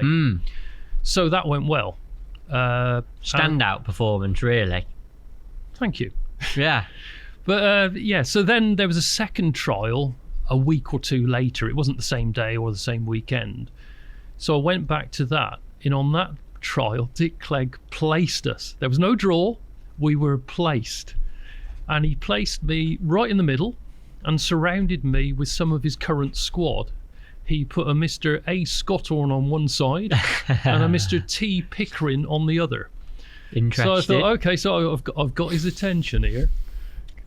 So we fished the match, and it was harder. I weighed just under 3 kilos, 2.95 kilos. And let's just say it was a long way in front of both Tom and Alan. And that was the 2 trials, and then a squad was picked the next year of 10 anglers, and I was in the squad of 10 anglers. Amazing. Congratulations. Thank you. But from there you still had to get into the final 5. So you're already halfway there at this point. You were halfway there, but you got as far as you could. So the next year the squad of 10 started practicing on Holme Pierpont to prepare quite early, and the fishing suddenly went very difficult. The water started going clear, and incredibly, instead of a pole match, suddenly you had the water so clear that we had to start fishing wagglers at long range, firing ground bait out and building up at long range, as well as a few fish on the pole still. And so you had to learn a whole new technique that we hadn't had to do on the venue, sliding wagglers on Holme Pierpont. I don't think any of us had ever done that, because if in a normal match you'd have feeder fished if you fished out there. And yeah, so we had to change completely, feed a pole line and a waggler line, with most of the fish coming on the waggler. And how did it go? How did you cope with that? How did the practicing go? It was hard work. We were often fishing a couple of trials a day, and you were fishing for places. And yeah, it was hard. But I got in. Got in on my waggler fishing skills on Holme Pierpont, where I've been winning stuff on pole and bloodworm. Superb. But I managed to get into the actual team for the day, so that was wonderful. Aside from the actual day of the trial and the fishing, Kim, how much of your time was focused around making that happen at the time? I mean, back at home, preparing or practicing on the site. How preparation was massive. Everything needed to be done perfectly. Your bait had to be prepared perfectly. You had to have enough of everything. I mean, one of the I used to put huge attention to detail into everything. I mean, hooks would be a good example. When I'd learnt years before, when you bought a packet of hooks, sometimes you'd be fishing and you'd have a hook straighten on you or break on you where the temper wasn't right, or you'd have a bumper fish and find the point had just turned over. Hooks may be much better now and it never happens, I don't know. But I got myself an eyeglass, like a watchmaker's eyeglass, so it magnified everything. And I used to look at every hook in a packet when I'd bought them, and I learnt to tell through the magnification if the point was dead right or too sharp, too fine and was going to bend over. I'd look at the spade. Is it too big and it's going to get in the way or make the hook spin on the way back in? Is it too small and the whipping knot might slip off? I'd stick them in the back of my fingernail and give them a good tweak and make sure the temper was right and they weren't going to open or crack or snap. Every single hook. Then I'd put them in a separate container with hooks that I knew were perfect. I can remember Alan Scott on at a World Championship seeing me doing it, and he couldn't believe I was doing it. Mm. And when I whipped a hook, I'd use the hand-tied whipping knot where both ends go underneath all the loops, which was by far the superior one to anything you could do with a hook tire. And then I'd inspect each one through the same eyeglass to make sure I was exactly happy with each one. If I wasn't, I'd cut it off and start again. Wow. Everything had to be absolutely perfect, because if it let you down once, that might be the difference between winning and losing. Mm. So that's just to give an example of the hooks. That's just on hooks. I'm assuming you were just as meticulous about your rigs. Oh God, yeah. Setting your rods up. Yeah, everything. It's almost like a time in motion thing. You've got to cut out any potential weak points, but then also work on when you're fishing, you don't waste time doing anything. I mean, the people that were tying hooks up as they went, you're wasting time every time you do it, and you're not checking to make sure it's dead right. You had to have everything prepared beforehand.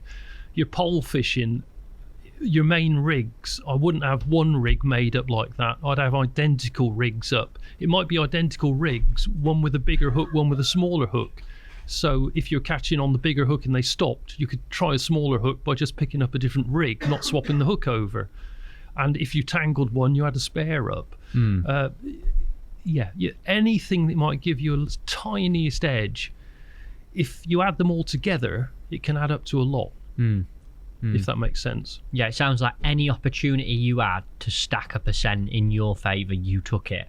Yes.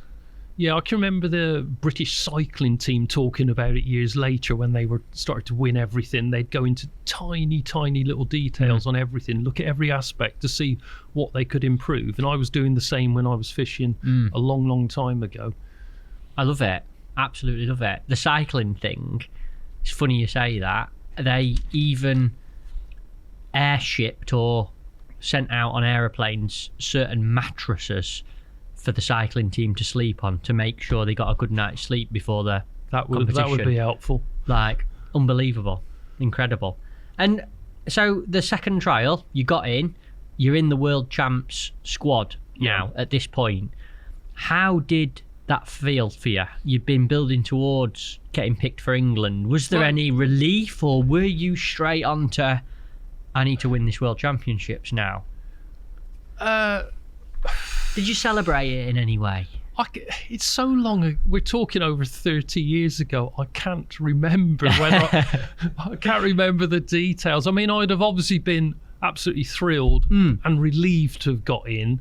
But when you got in the squad of 10, you still knew there was more work to do to get in on the day. Though, as I've already mentioned, despite the fact the fishing swapped completely, yes, I still got in on the day. So, I can't remember all my thoughts from then. I didn't write them down. I can't double check them. But yeah, it would have been, I'd have felt pretty good about that, as well as mixed with relief. Because if you'd missed it on that opportunity, when was the next opportunity coming around? I mean, before the side was announced, there was a lot written in the angling press. And I can remember just about every angler who was asked their opinion on who should be in the team. I was the consistent thread through the middle that everyone could see what I'd done on there. So, How did the world champs go? Tell me about fishing your first ever international on home soil It sounds like you'd already got a little bit or quite a bit of experience at home Pierpoint from the previous few years. How did it go? How did you approach it? What were your mindset and how did it unfold? Well, the first thing was all the experience I had there when it used to be a really, really good venue with loads of fish. Some of that had gone out of the window because we'd had to learn the waggler stuff at the last minute. One of my strangest memories from the event, you had to get on a coach to go to your section. You couldn't drive to your peg. Everyone had to get on coaches to go to your section. And there was a big crowd. There was 20,000 people turned up to watch, apparently. Now, Home Pierpont, they had the National Rowing Championship things there, and they got tiny crowds that didn't fill the grandstand, apparently. So they would not believe it when the organisers were saying, you're going to get a lot of people here. And the facilities and everything weren't what they should have been. I think finding a loo was a bit of a problem for a lot of the crowd. But what I remember as a first memory of it, I got on the coach with all my kit and went off round, and the coach pulled up almost behind my peg by pure chance. And I remember getting off the coach and this massive cheer went up from the crowd that had gathered behind my peg. Now, I've never been cheered for getting off a coach before. Maybe I've got a bad reputation and I'm not very good at it. But you had all this crowd there that assembled behind the 5 England pegs. And it was really weird in the match because it was a attritional match, shall we say. It wasn't exactly alive with fish. And you knew when an England person had caught a fish because you heard a distant cheer. It was really, really weird like that. Every fish was celebrated. I can remember when I was fishing, my very first World Championship match started on the pole, which was the plan, and then you move out to the waggler. It was all pre-baited because you had the 5 or 10 minute pre-baiting period. I started on the pole, no bites, nothing. And the plan was to leave the waggler line to settle for a bit longer, then go out on the waggler. First chuck on the waggler, the float settles and goes straight under. And I've hooked a perch, and there's this, as the rod bent, there was a huge crowd cheer from the crowd behind. Then they went dead quiet as I gently wound it in. And I netted it, and a huge cheer went up again. And this was what you could hear from along the bank as different people caught fish. And I caught 4 or 5 perch in as many casts, my first few casts on the waggler. And then the next cast, the float went down, and I struck, and a duck was swimming across. And as the line came up through the water, the line caught on the duck, and the duck took off and pulled the hook out of the fish. No. And the peg went dead. In the World Champs? Yeah.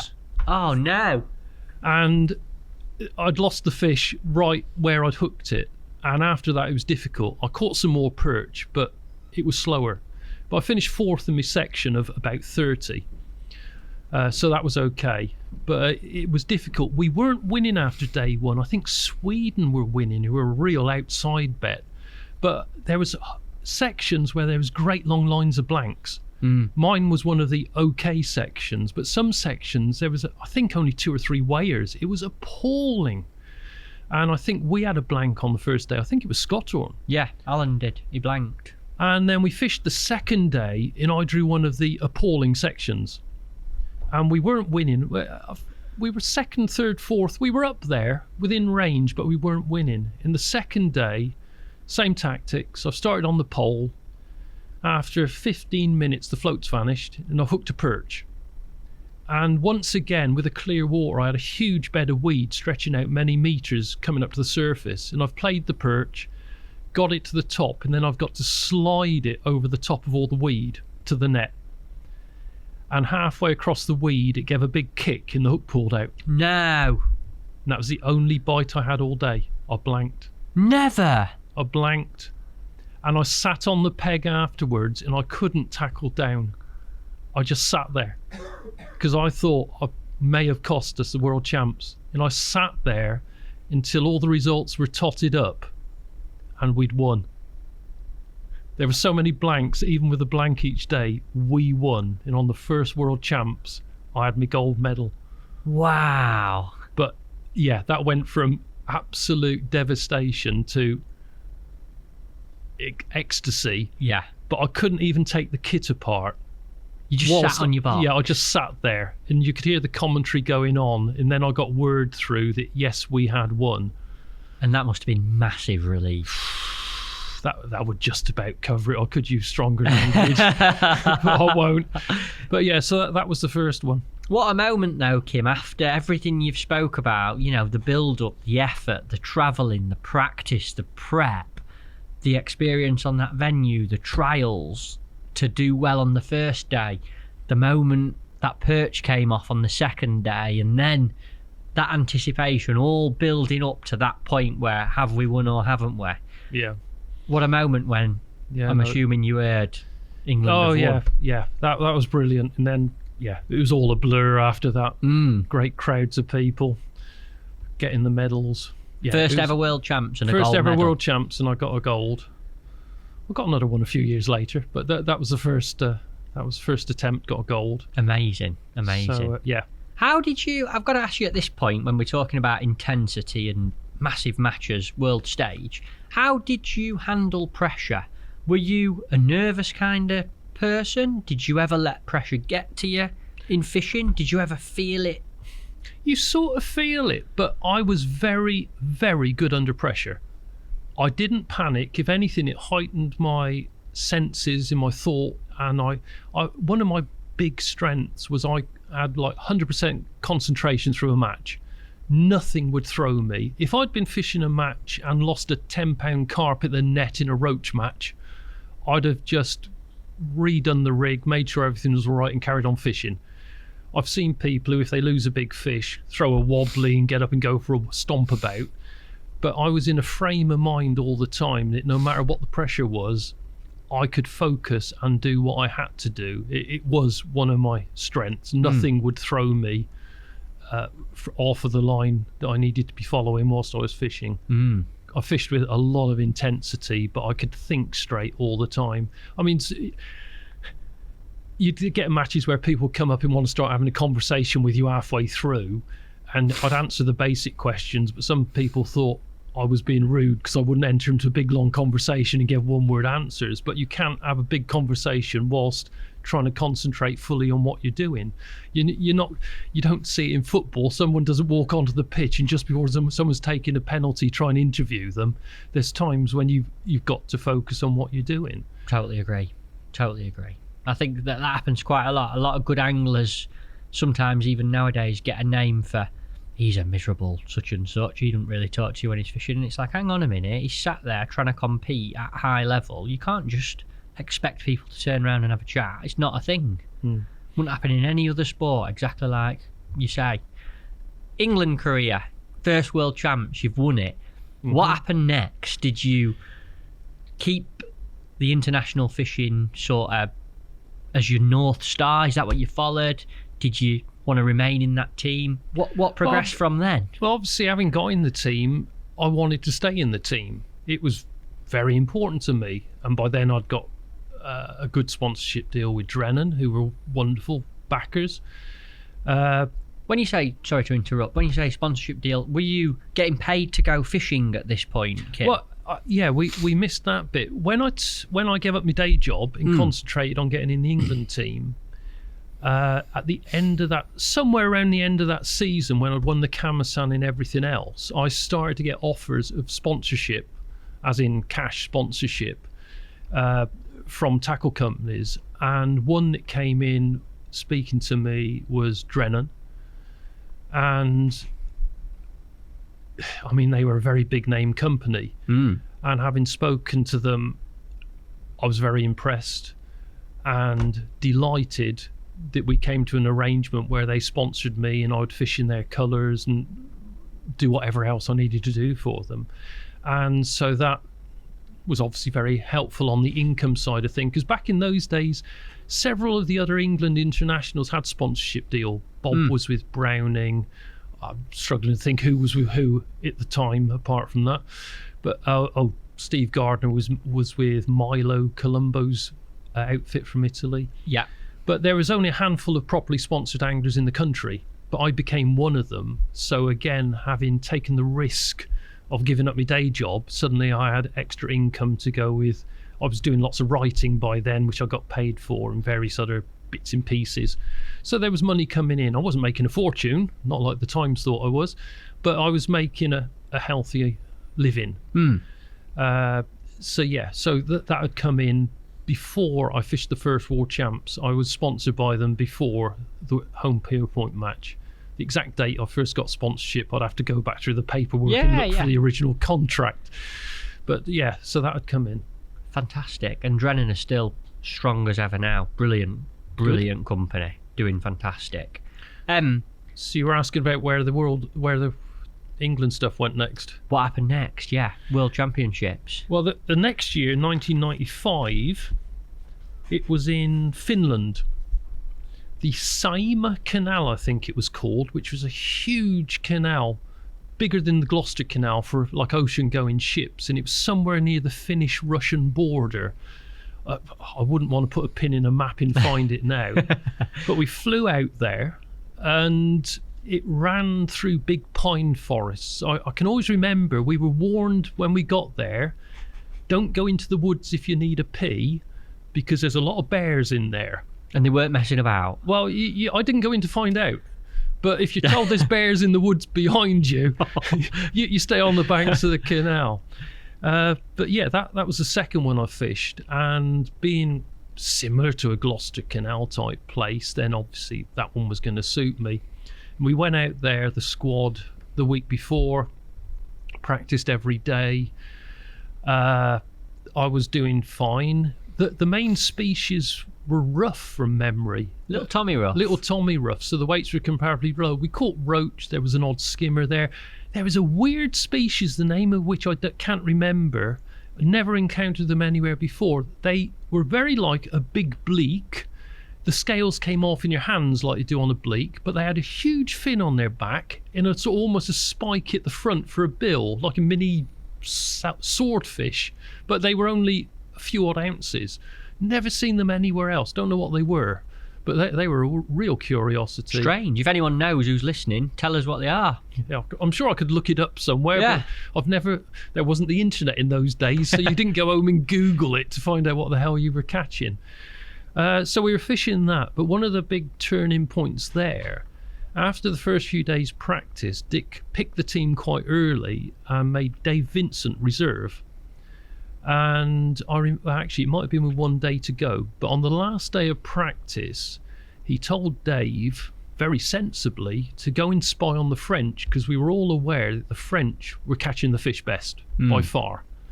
So he's told Dave to go and spy on the French. And when Dave came back, reported back, he said the French were putting very, very little joker in their ground bait, which ties in with rough, because rough don't usually like a lot of bait. So I listened to this and modified my approach because of it. There were, what should we say, other anglers who thought, no, that's ridiculous, that's not right, I'm not doing that. But I did cut the joker right back on Dave's recommendation. And over the 2 days, I had a second in section and a third in section, which in some years would get you a medal. But the French were so dominant that they had a couple of blokes with like 2 section wins. So my section second and section third put me, I was either 4th or 5th individual. So I didn't get a medal. But I was the top England performer. And it was the only year I didn't pick up a medal of any sort. We were 4th team-wise. Ooh. So we just missed out. But that was my second World Champs. And what was the response from that? Wanted to keep doing it? Oh God, yeah. I wanted to stay in the team for a long length of time. You wanted to stay in. And what came next? Where did you go after Finland? The next one was in Italy. I think it was called the River Mincio, yeah, coming out of Lake Garda. Yeah, that one, I fished the first day and I drew a peg that had a huge concrete groin stretching out into it that affected the flow. And afterwards, one of the Italians told me that peg's rubbish, it's terrible, it hasn't got the normal flows, it's just awful. And I was the bottom England performer. I caught fish, but it was a really hard peg. And the bottom performer dropped out and the reserve came in. So I only fished the one day, I think, from memory. This is distant memory. But yeah, that wasn't the best one. Nice to know that you're human though, and that kind of thing can even happen to someone like yourself. It can happen. I mean, I've been catching fish in practice, but didn't happen on the day. But there was a reason for it. I mean, you were largely fishing for a species, I think we're called scardola. Scardola, yeah. Oh, yeah, you're familiar with them. But if they weren't in your peg, you needed to fish for bleak. And I could see I was in trouble. I caught one scardola, but with how the peg was, I thought I needed to go for bleak to keep the weight ticking over. And the bank runners told me to keep going back and fish for scardola. And my instincts told me keep fishing for bleak because you needed a sort of minimum weight. And I lost a few points by very, very little. If I could have carried on bleak fishing, it's an attitude to team fishing. If I think I'm in trouble, I try and make sure I don't blow out. You've still got to get decent points, but by continuing to attack for the scardola, you didn't get the points you should have done because you needed to think, this isn't going right. I need to do the backup method here. But yeah, I was persuaded, shall we say, that I needed to be fishing for scardola most of the time. But hey ho. But we got medals in that. I think we were team second or third, so we picked up a medal from it. Nice. Any others stand out, Kim? World Championships. Did you ever maybe have the opportunity to win one individual? Was that ever on your radar that you wanted to win an individual medal? You hoped it would happen, but obviously the main thing was the team. Once it's a team event, the main thing's a team to me. But yeah, I mean, the following year after that, 97, I was third and won one of the days in Hungary on a huge lake, the name of which I can't remember. Valence, I think it was, yeah. That sounds about right. But that year in 97, a lot of it was pole fishing with bloodworm for skimmers, but you needed to get over a shelf. And the first day, I drew a peg where the shelf went out miles, and I've had to fish waggler on a long pole to hand, which was better than casting it out because you had less line in the water and the float stayed where it was better. But I had to fish waggler to hand on a long pole, and I can't remember the weight without looking it up. But I had skimmers, I had a couple of small carp that they'd stocked in, and I was third in my section, which was pretty decent. Nice, interesting way of fishing as well. You don't see that very often. You don't see that very often. But the second day, I drew one of the standard pegs where you could get into the deep water, and I remember it was blowing a gale. But I know how to hold a pole in the gale. A lot of the continental teams really struggled. But in this gale, I caught skimmers all match. Not big skimmers, your hand size, bit bigger. And I won the match. The whole world champ. I won the set. Yeah, I was. And a few years earlier, that would have made me world champion because it used to be the first day was a team event, second day was the individual event. So I won the second day, and that took me up to third overall. So I picked up an individual bronze medal in that one. Nice. So that was great. Yeah, not many people win an individual world championship medal. Yeah, and we got team silver as well. So 2 medals from the one. So happy with that one. Then the year after that, it was Croatia on another big lake. I think we were second team there again.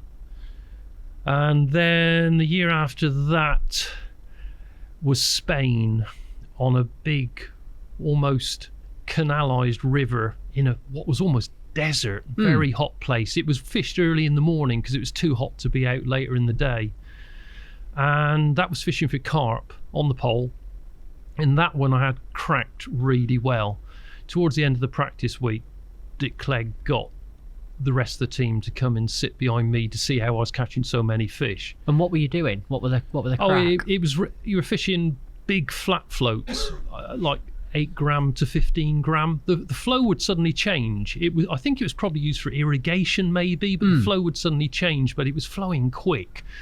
And you were holding the bait fairly steady, with flat floats, feeding a ball of ground bait a chuck, bombardment at the start, then a ball of ground bait, one a chuck was the way forward.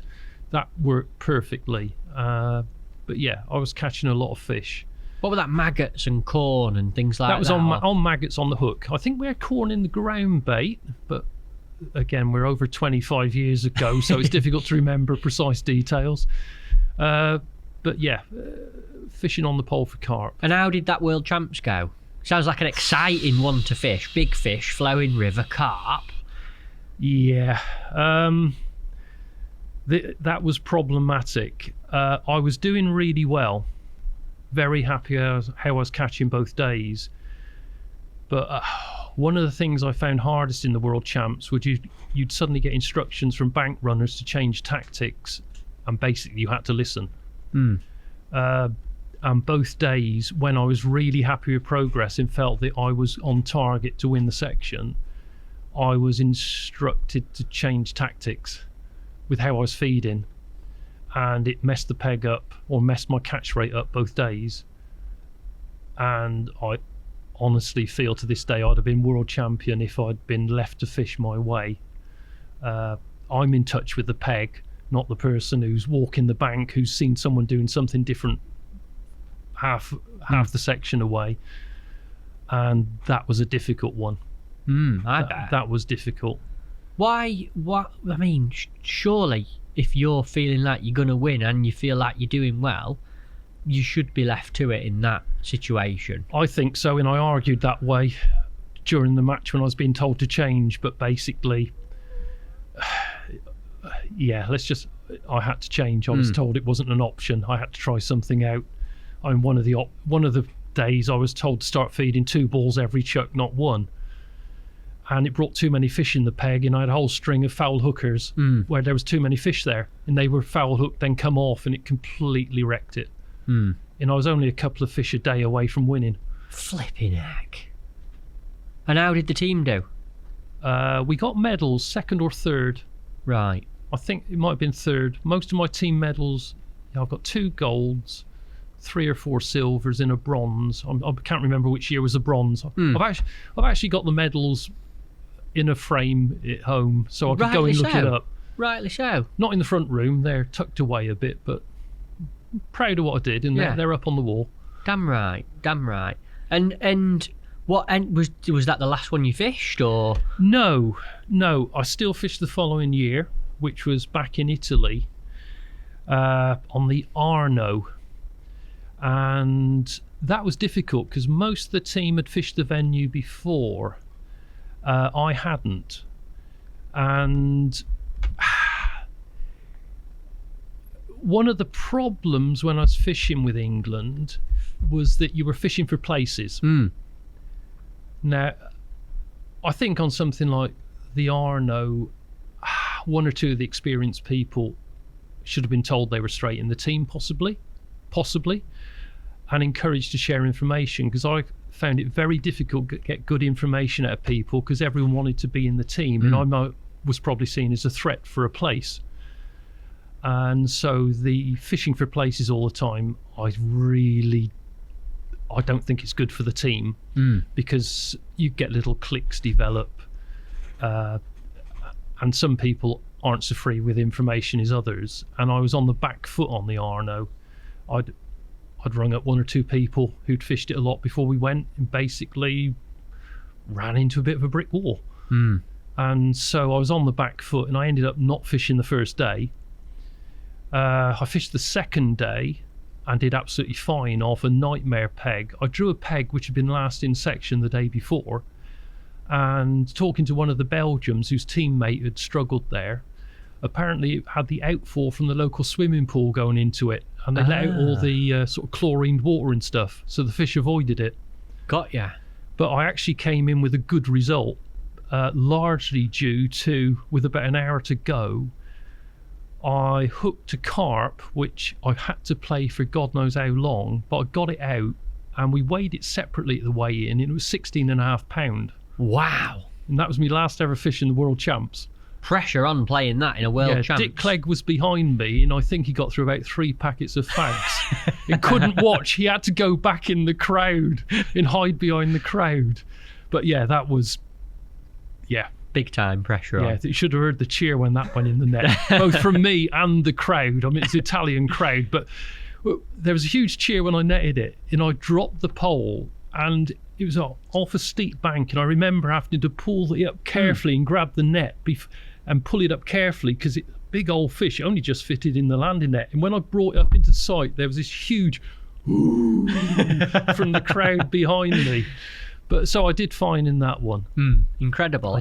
It's interesting. I know, obviously, it's something that quite a few people who we chat, people who are in the England team now, have been in the past, even some of the people from the feeder side of the England team, management and anglers, this debate of picking a team before you go or fishing for your places, as you describe it very well.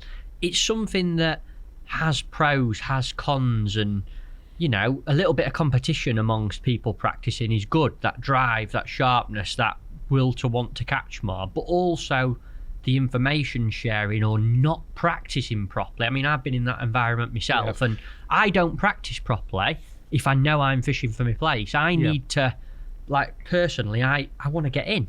I've not come all this way to a different country to fish to not fish a world champs, and do you feel like that was a massive... So hang on, so you're in the England team? Yeah. I didn't realise. Which is hilarious. Congratulations. No, it's brilliant. Thank you. That's how much I follow fishing these days. I love it. I love the fact that you don't know who Andy Bennett is. And this morning when we were having a chat, we said Steve Ringer to you, and you went, he was just getting into it. Yeah, we were a young lad who were keen on commercial fishing.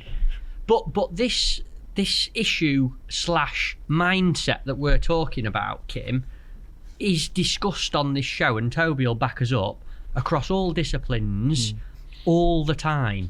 What do you think, in your opinion, with your experience, would be the ultimate way to practice in that environment?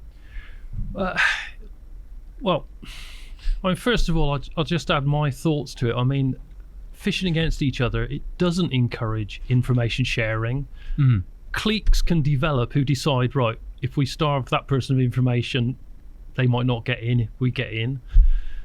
But also, I agree with you what you say about you don't practice properly. I mean, I practice to learn. I want to experiment. But if you're risking getting dropped by experimenting, that's not good. You're not practicing properly, so you don't learn. But also, if you're doing it for a whole week, you might grind yourself into the ground and become jaded and tired just through the constant extra pressure of trying to make the team. Now, I fish best with a really clear head. Fished best with a really clear head. I thought my way through a match. I wanted to make all the right decisions. And if you're frazzled from a week of maybe competing against each other for twice a day, every day, you're not in a fit state to do it properly. You're really not in a proper state. So yeah, it's got a lot of downsides. So you need to think, do I need to put 1 or 2 people with most of the knowledge in first? Or you have practice sessions. I mean, if we talk about Essex later, we used to have practice team sessions where I'd say, right, try out whatever you want. I don't even care what you catch. We'll talk about it afterwards and what you've learnt, but you're not being judged at all today. Learn. Give us a good starting point. You've got to have a team sharing information properly and helping each other and wanting to help each other.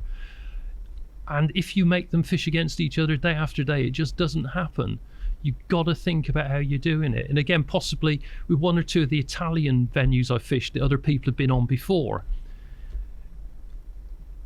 get the team together and tell the people that really know it before you travel. Get the team together and get the ones that really know it to tell you everything and talk about it. And if they know lots and they've contributed lots, that goes towards their selection. You've got to think your way through the best thing for the team and take out the inter-team over competition. I mean, obviously you need to see how they perform on the venues as well, but yeah, it was. in my opinion, and obviously in other people's opinions from what you're saying, it's not an ideal way to prepare, if that's making sense. Yeah, absolutely. And it's really, really interesting to hear it from you. And I think hopefully a lot of management and team structures will listen to what you've got to say about it. And you know, I know that a lot of the England teams are tweaking it. They're trialling taking 5 people instead of 6, so the 5 anglers can practice freely and properly. Yeah. And it is starting to filter in that little bit of a different mindset. But I want to right back to yourself. Obviously, you mentioned the Arno, and that carp was the last fish you ever caught in a World Champs on the last day you ever fished. Can I ask you about the end of your England career? Why did you step away? How did you step away from it? What was the process you went through to come away from it? I'd stopped enjoying it, partially through the things we've just talked about. I thought it was going to be very difficult for me to be world champion if things like happened on the Spanish venue where I was forced to change venue. That was very difficult to take. I lost a lot of sleep over that. And with things being put in my way that hindered me, the way the whole thing was run didn't suit me. It may well suit other people better. It didn't suit me. I'd stopped enjoying that side. My club match fishing side with Essex at the time, absolutely loved. That was brilliant, wonderful part of my life. But I didn't want the hassle and the anger at some of the things that went on anymore. Partially through having to fish against each other, there's some very strong personalities at the top of any sport. And there were some very strong personalities in the England team. If you're not strong, you're not going to get there. But not everyone got on. And I mean, in the last year, both on the Arno and at a subsequent match that I won't mention where, there's one particular angler who I was on the receiving end of a couple of outbursts which were extremely unpleasant. And I thought, I don't want this anymore. Tied with the other things, I decided, I'm going to step down and just walk away from this. I can't do much about it. I haven't got enough influence over changing the outcome by doing anything. And I decided, I don't like this anymore. I wasn't enjoying it. And I decided the best thing to do was walk away. I'd said earlier, I won my first Open at the age of 16. When I retired, I was in my early 40s. I'd had a quarter of a century of it dominating my life. It was what I lived for. Every effort was put into it. I was so intense. 25 years, that's a long time. And I'd fished 7 world champs for England. I'd got 7 world championship medals. I'd got a European gold medal as well. I decided it was best for me to walk away and stop and take a complete break. And I'm actually very glad I did, because I've done so much in the time since that otherwise I wouldn't have ever done. I know we've talked before we started this podcast about some of the things I've done, and I've had a really good life doing lots of things I wouldn't have done. So I look back on it, but no, I mean, it was hard work as well, some of it. I mean, I've mentioned before, I didn't used to fish within about 70 miles of my front door for month after month, and the travelling eventually starts to get to you as well. Then again, another thing, I had a young son, very young, only a couple of years old probably, when I retired. Now, if I'd still been fishing all the time, I wouldn't have seen him grow up much. But having stopped, I could go and watch him play junior football. I could take him fishing at a weekend. I could do loads of stuff with him. And yeah, that mattered. That was really important. So what I've gained through giving up, I've had a very good life and still having a very good life now, thank you very much. This is a novelty thrown into it that I wasn't expecting until you contacted me. I'm glad it's happened. But so am I. But yeah, I hope I've explained why I gave up. But not got any regrets. Maybe the only slight regret, I got on really, really well with my Essex County teammates. It was a wonderful bunch of people that we still haven't talked about properly. I'm sure you'll come to that. I've got a long list of Essex-based questions coming up. I enjoyed my time with them so much that, slight regret that I've lost touch with so many of them, though we probably wouldn't have had much to talk about with me not fishing. But that's the only slight regret, but I had to walk away from it all. I won't say for my own sanity, but I wasn't happy with some of the stuff going on. I think you've explained it really nicely and well, Kim, and I think people will understand from what you're saying.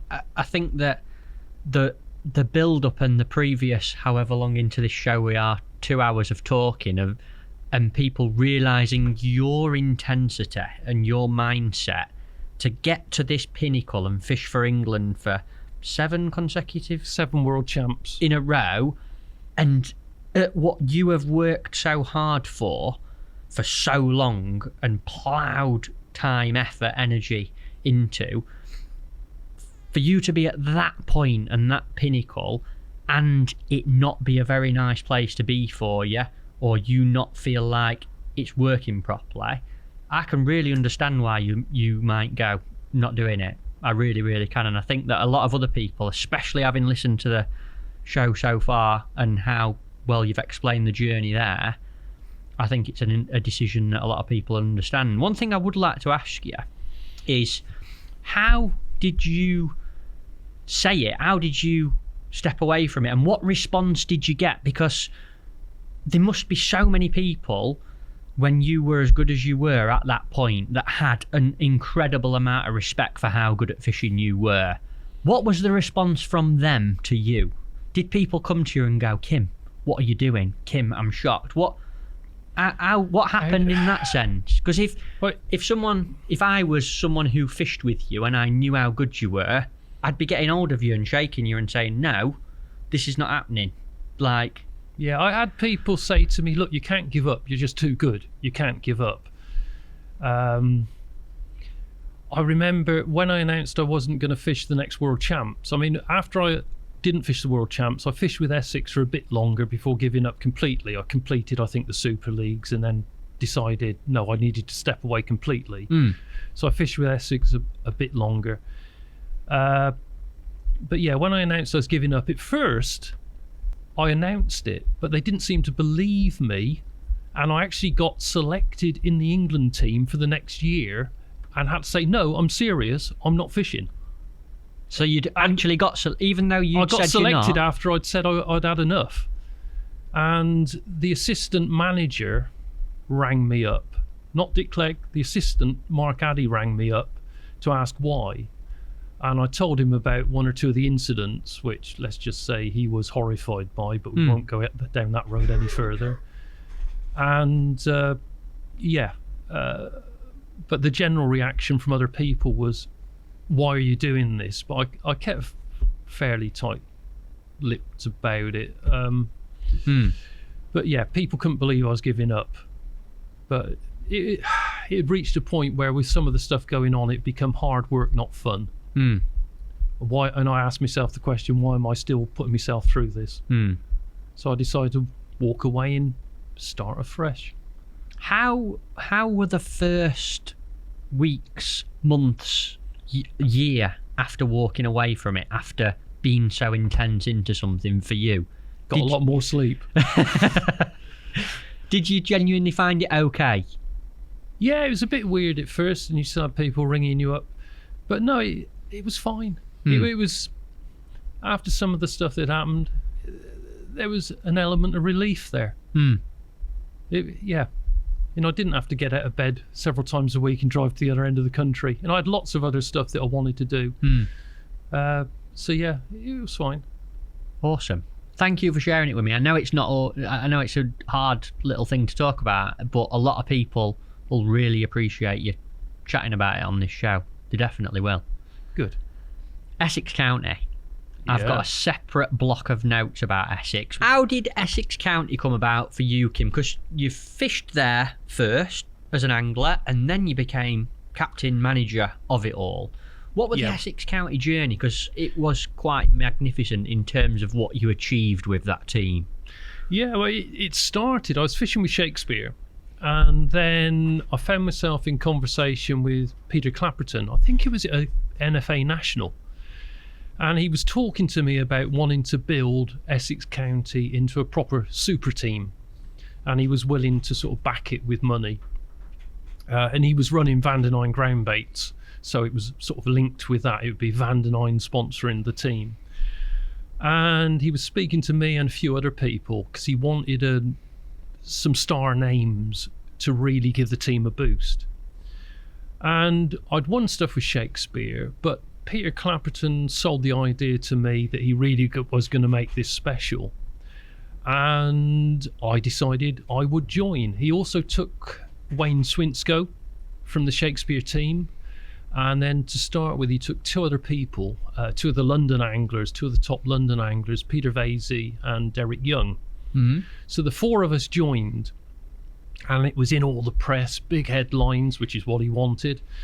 And at the time of season, it meant the first thing we fished would have been the Winter Leagues. I remember having joined the Winter Leagues were the events coming up. Now, they fished in the Cambridgeshire Winter League, quite a long way from Cirencester, where I was living. Very long way. But he explained there was a practice match on the River Cam at Waterbeach the first week after I joined. I'd never seen the Cam, let alone fished it. So I travelled up to the Cam, found Waterbeach, and fished this first match. And it went rather well. When I'm on a venue that I don't know, I try and think, right, what's this like? I knew what the fish were. It was mostly roach fishing. And I looked at it, drew my peg, looked at it. It's quite a wide bit of the Cam, very clear. And I thought, well, I'm going to need to fish waggler here. It was windy as well, strong wind. And I fished waggler and maggot. And on waggler and maggot in the Cam, which no one was fishing at the time, they just fished poles, I ended up weighing in 14-pounder roach and won the match quite comfortably. Incredible. Which was a good start because I'd met a number of my teammates that day, including Bill Reynolds, who we've just mentioned, for the first time. And hopefully it got us off on the right foot that I'd travelled all the way over for a practice match on one of the rivers I had to fish and won on my first visit to it. So that started well. Then we started fishing the Winter Leagues. The other main venue in the Winter League was the Great Ooze, which again, never fished. And I didn't get a chance to practice on that one. So I travelled over for the first Great Ooze Winter League match. And it looked to me just like the Gloucester Canal. Huge deep drain, roach, maybe some skimmers, the main species. And unbeknown to me, I'd drawn next to Tony Watling Jr., who at the time, Tony, yeah. He was one of the local stars at the time. I didn't know who he was, but I fished it as though it was the Gloucester Canal. Tony bombed it full of ground bait and fished it the way that all the other locals fished it, and he got a flying start, but then I gradually pegged him back and I won that match too. Never. So I won my first match on the Cam and the first match on the Great Ooze, which was, yeah. How many peg matches were them, Kim, just to put this into context? It must have been decent size. The Winter Leagues are 120 peggers, 10 teams of 12. The Cam match, honestly can't remember how big it was. It was an open. I know the Winter League was 120 pegs. Don't know how big the open was. But proper size matches. I mean, Tony Watling was good enough that we actually signed him up for Essex a year or two later. He ended up fishing for Essex, He ended up fishing for Essex, yeah. Right. I fished the Winter League. I'm not sure if it was the first year, but I won the Winter League's individual points championship, scored the most points of anyone in the Winter League, which I'd also done in the West Midlands Winter League with Shakespeare and the Winter League that I'd fished before that. So I mean, team fishing mattered a lot to me. If I was in a team, it was the team first. If I was on a tough peg, I would look to make sure I got all the points I could out of it. So I won the individual point score championship in a number of Winter Leagues, including that Cambridgeshire one, which I'm proud of doing. But we went on through the Winter Leagues, won the Winter League, and then got into the final. The semi-final, by pure chance, was on the Gloucester Canal, so I could help the team a lot. That's very useful, yeah. That's very useful. So they had to travel to me for a change. Well, I say travel to me. I live about 20 miles from the canal, I suppose. But we won the semi-final, which was just brilliant. Pete Clapperton, who ran the team, thought it would take us 2 or 3 years to gel and start winning things, but we were suddenly in the Angling Times Winter League final within a few months of the team forming. And then the final was on Roundhay Park in Leeds. So I had to go north. Yeah. And we went up and practiced and we sorted that one out. Pete Vasey and Derek Young did most of the sorting out from my memory. What were the crack there, Kim? That's obviously like the first big final as the new/young team that he's got together. What did you do? The key to that one, it was a Bloodworm and Joker job on the pole, but you got troubled by a lot of pegs by small roach. They were too small. You wanted the better stamp ones, which you knew were there. And Pete and Derek discovered that if you put a tiny red worm on the hook instead of a bloodworm, you caught these dirty, great big roach. Right. So you couldn't do it all the time because there weren't enough really big roach, but periodically you slipped a red worm on and caught a dirty, great roach. Nice. That was the biggest trick. But also we had a lot of very good sort of Bloodworm and Joker pole anglers. So we won that. I think we had 4 section wins out of the 12 sections. I was one of them. I won my section on that one.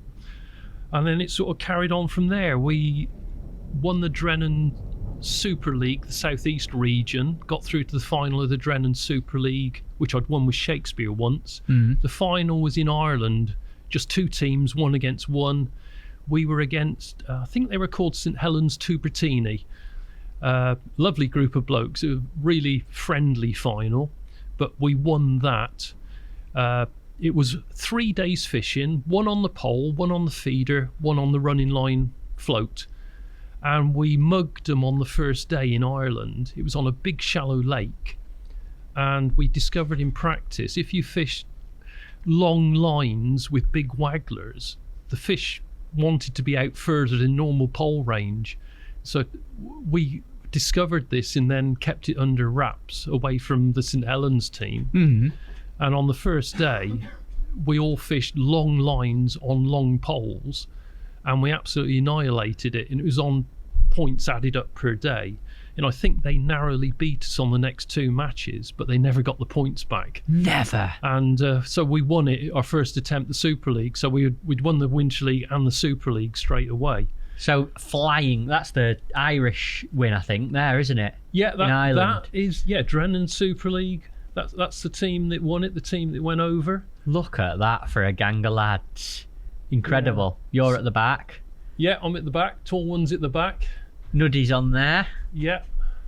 Bill Reynolds. Yes. His teeth look like that again now. He's just had his teeth done, Kim. Excellent. He's been to Turkey and had a new set, and they look about as clean as they did there now. Yeah, so we got off to a bit of a flying start, but I mean, we went on to win the Winter League final a number of other times. Not actually sure how many. We won the NFA Knockout Cup. We won the final. They actually fished the final at Holme Pierpont. Again, it was such a big match venue, and we won. Nearly every section. I think we won it by a mile when we fished there. I won the match individually, as I had done the year before when it was on Arrow Valley Lake. So I won it with a big weight of carp there. Yeah. I can't remember the weight. It was 50, 60, 70 pound of carp. Helped by one of our teammates, Steve O'Rourke. He sorted that one out. What was the crack there? What did he sort? It was just how much ground bait you put in at the start. And every time you caught a carp, you put in a number of balls of ground bait. It was long range feeder fishing, but it was there weren't so many carp venues in those days, and he did them, and he knew a lot. And by listening to him, I won the final. He was worth listening to, and if someone knows what they're doing, I listen or watch very carefully and take it in. So he was responsible for that one, but I drew a decent peg and won the match. But that one, I think we were runners up in team wise. How did you end up becoming captain of the team? How did you progress into that position, Kim? I'm trying to remember who was captain before me, but struggling to remember off the top of my head. And some of the team, I think, asked or suggested I become captain. I think whoever was captain wanted to back down from it. But I honestly can't remember the logic behind it. But Pete put me in charge. And then I just, the same thought that goes into my individual fishing, I put into how to run the team best and get the best out of the team. And it was incredibly successful in the time that you had it. And I know just by speaking to people who fished underneath you, by sitting and having a chat with people who sat where you are now in a podcast, Swinow, Dean Barlow, even Mark Sawyer, I had a chat with Mark before you Mark, came my onto the best show. man when I got married. There we go. And I know that you travelled with Mark quite a bit Yes, as well. I travelled with Mark a lot. And in fact, I'm gonna read you. I actually messaged Dean Barlow, and I said, "Look, we've managed to get Kim on a podcast." He sent me a picture when you were in that guy's kitchen, Oh, right. and he said, "Guess what I've just seen? You should try and get him." A couple of years ago now. Yeah. And I messaged it saying, "We've got Kim coming in on Friday. If there's anything you want me to ask him about, or you think I should prod him on, give me a heads up." And he's put, "On a serious note, mate, when I got asked to fish for Van der Nine Essex, I had to speak to Kim on the phone, who was the captain. That was one of the proudest days of my fishing life. He was the best captain I've ever fished under. He had this knack of making me fish better than I probably was. I didn't want to let him down." And that's what he put, and that's enough for me from Dean to say that. You obviously had a massive... Very touching. Yeah. For Dean to say it, you obviously had a massive impact on the anglers, and you clearly had a mindset or way of managing them, Kim, to get the best from them. What do you think that was? How did you go about that? Because a lot of people say team fishing's not the same nowadays as it was then, and the success you had then, you clearly had something right. Well, the first thing is, you got to do it properly. You got to do it fairly. You've got to pick people on merit, not pick your mates or pick on someone's reputation from 10 years ago. You've really got to make sure you pick the team fairly, without preference. And you also need to encourage people to practice. If people put the work in and they're doing well, they need to be in the team in front of someone who in theory is better but hasn't practiced. And if they know that's the way it's going to work, that encourages people to put in the work, put in the effort, because they're going to get a reward from it. It's no good having youngsters like Dean was at the time in the team, and they come and do all the practice, and then you stick with the people that were much better 5 years earlier when Dean wasn't around, and they think, I can't get in the team, why should I bother? So you need to be fair about it and reward effort and not have favoritism. Once you start, I mean, we've all seen teams where the team is the captain, the captain's best mate, the captain's travelling companion, the captain's brother, and they're all automatically on the team. Then everyone else is scrabbling around for the rest of the places. You've got to do it properly, even if it involves dropping people. Who are you going to go home with? I mean, I can remember a couple of Winter League finals. I was travelling with Mark Sawyer. We lived comparatively close together. I mean, the team was very well spread out. We lived towards the southwest. So we travelled together and became good friends. But I remember we had a couple of Winter League finals where we had a week's practice. Mark was there with me, and when it came to picking the team, he was dropped. And I remember on one occasion, it mattered so much to him as well. He was weeping. He knew it was the right decision, I think, but it mattered that much, and you've got to tell people that. You've got to be man enough to do it properly, not pick him because he's your mate and you're going home with him. And the other thing I started doing for the really big finals and semi-finals where it really, really mattered and everyone wanted to be there, to try and make it as proper as possible and get the respect to the team that it had been done properly and it wasn't just one person's opinion. What I used to do was get two other members of the squad to help me when it came to the final selection, and I put their input in. The two people I used most were Pete Vasey and Wayne Swinsko, both of whom are very good anglers, but very sensible. They'll speak their mind and tell you what they think. And the three of us could talk things over properly. And often, if you had a 12-man final, the first 10 at least had become obvious during your practice time. But the last place or two, often you had a lot of discussion. And the way we did it, everyone, I think, had confidence that we were doing it as properly as possible with no favouritism. I was in Gloucestershire, Wayne in Nottingham, Pete lived in London. And so we knew all the anglers very well between us, and even away from team matches fished against them. And that's the way I built it into a system to try and make sure everyone was comfortable. I mean, also, used to often have a Super League where I'd been away on England team duty, And if the practice matches the week before I couldn't get to because I was away, if I came back and we had a Super League, I would drop myself because I hadn't practiced and go along and run the match, run the bank for everybody and pick the people who'd been in practice. I didn't make an exception for myself, which I hope got more respect from the team, that I would turn up having not practiced and come and run the bank. So you'd but not fish yourself. Not fish myself. But then the team would have Kim Milsom on Running the the bank, bank. which is not a bad bank runner to have, is Hopefully it either? it scared the opposition. I wasn't good enough to get in this week. But that's... I tried to be very fair, and that was the way I did it. Did you ever drop someone who was really dominant? Did you have to, say to people who probably thought they should have been in the team, look, you're not fishing this time? Sometimes it was very difficult with the last place or two, and occasionally someone would get really annoyed, but we'd drop whoever we needed to drop. And it was three of us having the decision. It wasn't someone with a personal grudge. I mean, I don't think there's many personal grudges in that team. But I mean, on occasions, I can remember on one or two of the big matches, dropping Bob Nudd and putting in youngsters like Dean because Bob had not been on the practice matches or hadn't caught his much. There weren't exceptions. Dean's jaw may have bounced on the floor when he realised he'd been picked instead of someone like that, but he said it made him fish better. Put your confidence in these people if they've done it in practice. It clearly worked.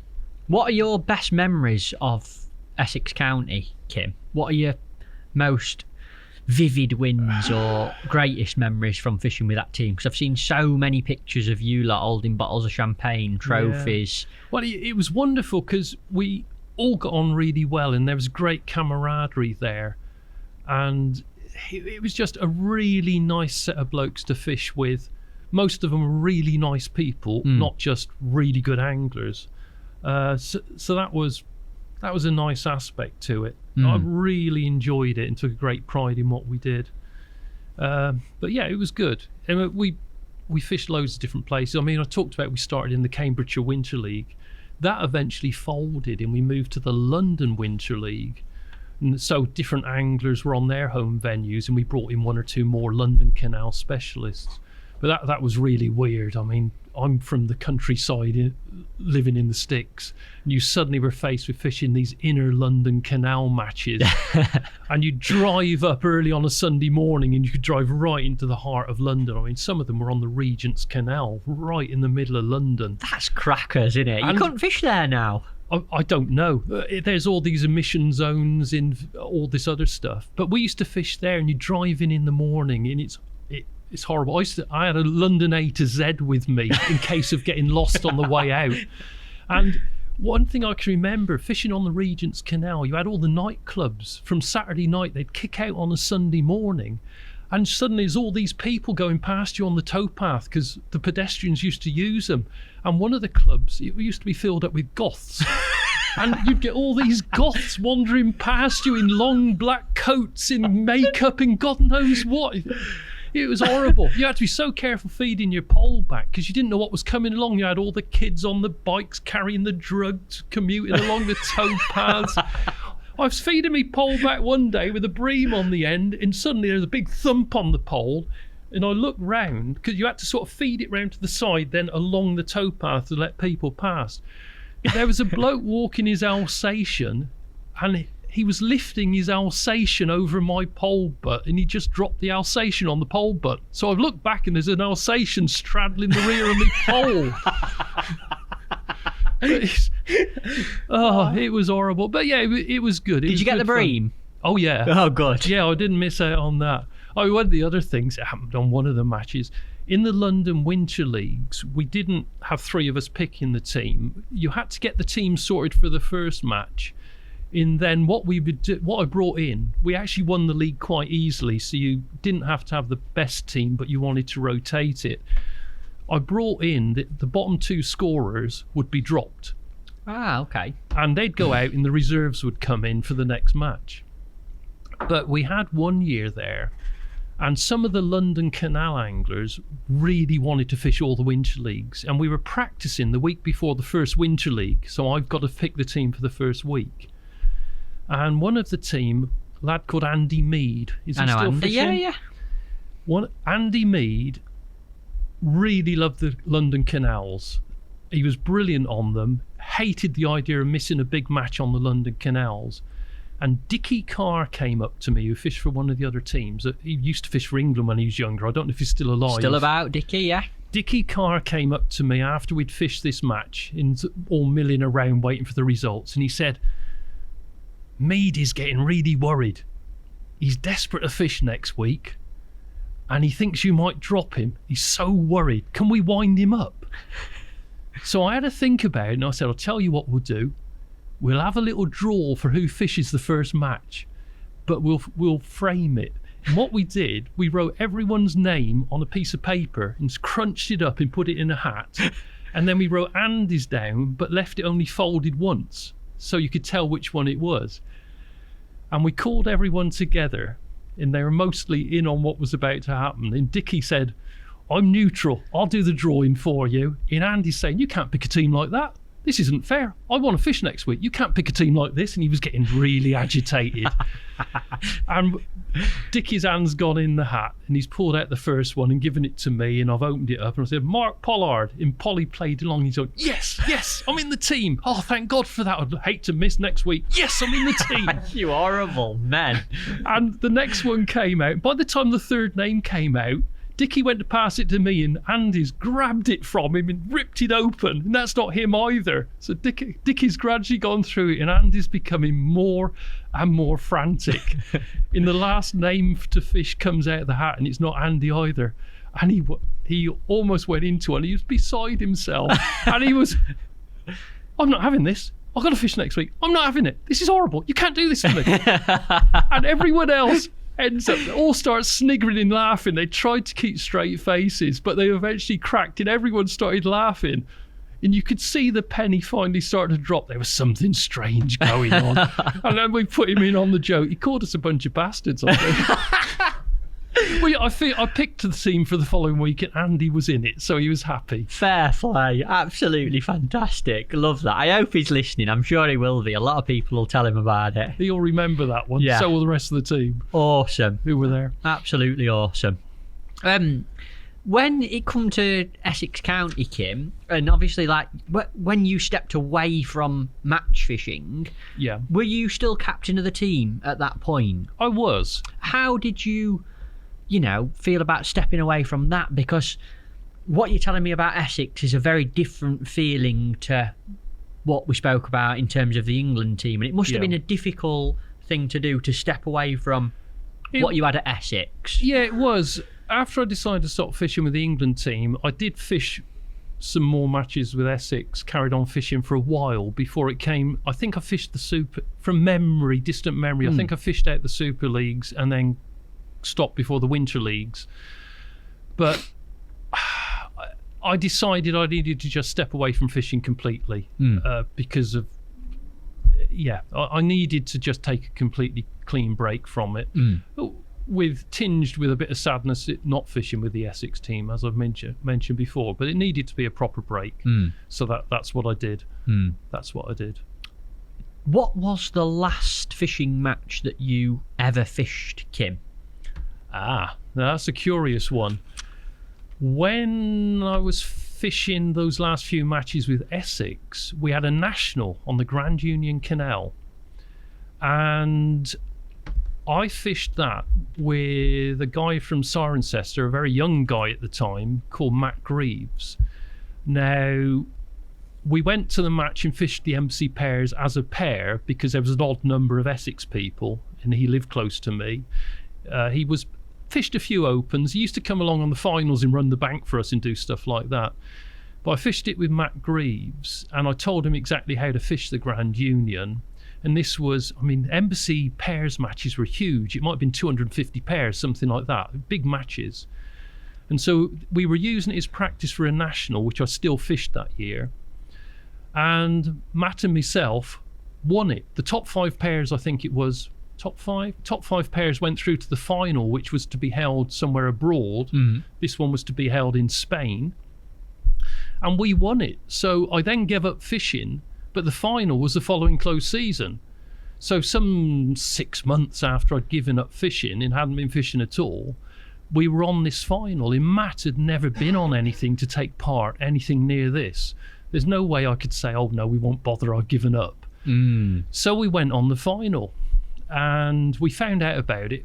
I think I'm right in saying Chris van der Vliet and Gary Miller had won the previous year's Embassy Pairs final, and they were Essex teammates. So I rang them up and got all the lowdown on it, and they told me what rigs to take, borrow proper carp rods, because it's a great big fast flowing river with big carp. They also warned me if it fishes badly, there's a stack of bleak there. So we took the appropriate kit. I'd got decent information. We went over there, and they had a practice day. So we were there for, I think, 4 days. There was a practice day, then the matches. And on the practice day, there was a huge dam in the middle of the match length. Above the dam was deep water, slow moving. Below the dam was like a fast river. And on the practice day, the draw came out that Matt went down on the fast flowing stuff. I was up on the deep stuff. And I remember chucking a feeder out in the deep stuff, and I had a count of about 30 or 40 before it hit bottom. It was like going down almost sheer. And I thought, how are you going to catch fish off the bottom of that? And they'd got a lot of cold water in the river, and it fished really badly. And in my half above the dam, there was hardly any carp caught at all. Nearly everyone just couldn't catch anything. But I had to go for bleak with all the whips and kit I'd taken, thanks to Chris and Gary. And it was solid with bleak. So when I realised that, I didn't fish for too long to give it away. But we knew that would work. But down below the dam, there were hardly any bleak, just odd ones. They liked the deep water. So we drew for the first day, and I'm above the dam, and Matt's below it again. And I've bleaked it from start to finish, and I had 16 pound of bleak, and it was 40 pairs, and it was on points. So I've scored 39 points out of 40. Or 2 out. It depends which way around they scored it. But I've come second in the section. Just fishing for bleak. 16 pound of them. I beat all the carp weights apart from one. Most people blanked. It was bad. Great result though, tactically as well. Matt down below couldn't catch a carp, but I said to him, whilst you're fishing, he set up one whip as well. And whilst you're fishing, keep flicking in bits of bait, ground bait close in. If you see a bleak top, catch it, because there's been so many blanks. And Matt caught, I think, 2 or 3 bleak, which beat well over half the section, because they were blank.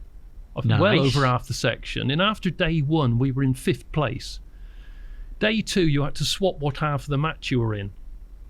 And we drew a peg and looked at what had happened the day before. And where I drew, there was a whole row of blanks down below in the fast water.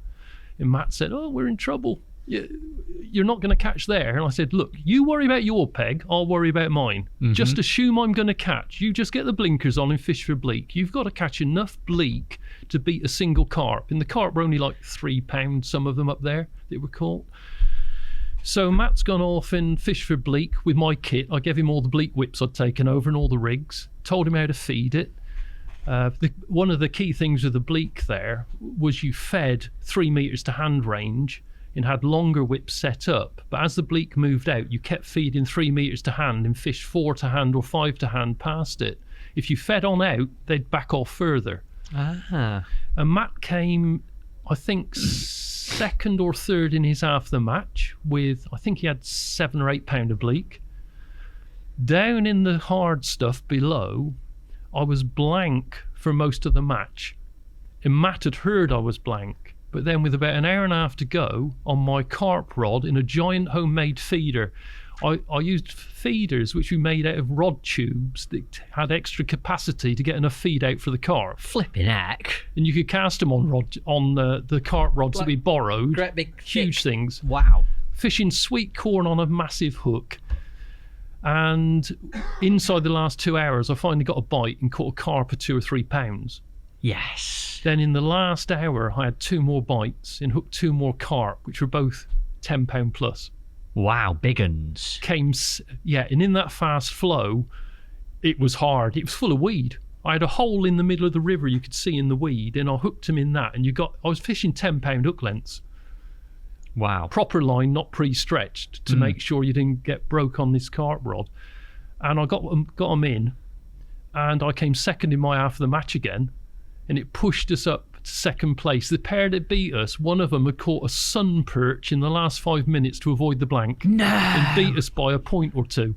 But so you come second in We the came embassy second. pairs? We picked up $3,000 for second, and I picked up money for coming second in my half of the match both days. But that was my last ever match. Phenomenal performance for last match, I'm saying.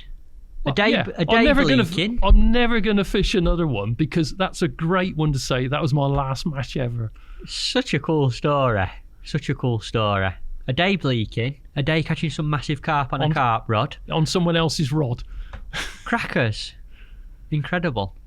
Do you think, Kim, that we'll ever see you fish a match again? No. That's it?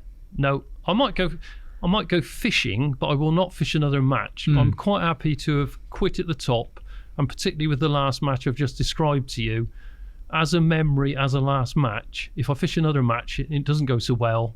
It would break it. I mean, my young son, I used to take him fishing when he was young, until he got to an age where he wasn't bothered. He was more interested in other things, like some of these other things wore skirts. Yeah. Can't blame him. As he got older, yeah. But no, I used to take my young son fishing, and he enjoyed it. He doesn't fish now, which is absolutely fine. He does lots of other stuff. But yeah, I took him fishing, but since he stopped, I haven't been. I think the last fish I ever caught was a mackerel on a spinner off a harbour wall on holiday. Nice. Nothing wrong with that. No, that was great fun. We used to do it with like coarse fishing gear and light lines. They Beautiful. fight like stink mackerel. That was very good fun. We used to do it on family holidays. Do you know, like you have been so intense in what you've done in your fishing. Have you carried that intensity through to any other hobbies? You mentioned that you do some bird watching quite seriously. Do you do that as serious as you did your fishing? I mean, I was interested in watching birds before I gave up the fishing, but I did a hell of a lot more since. It's not competitive, so it's not the same. I like to do things well.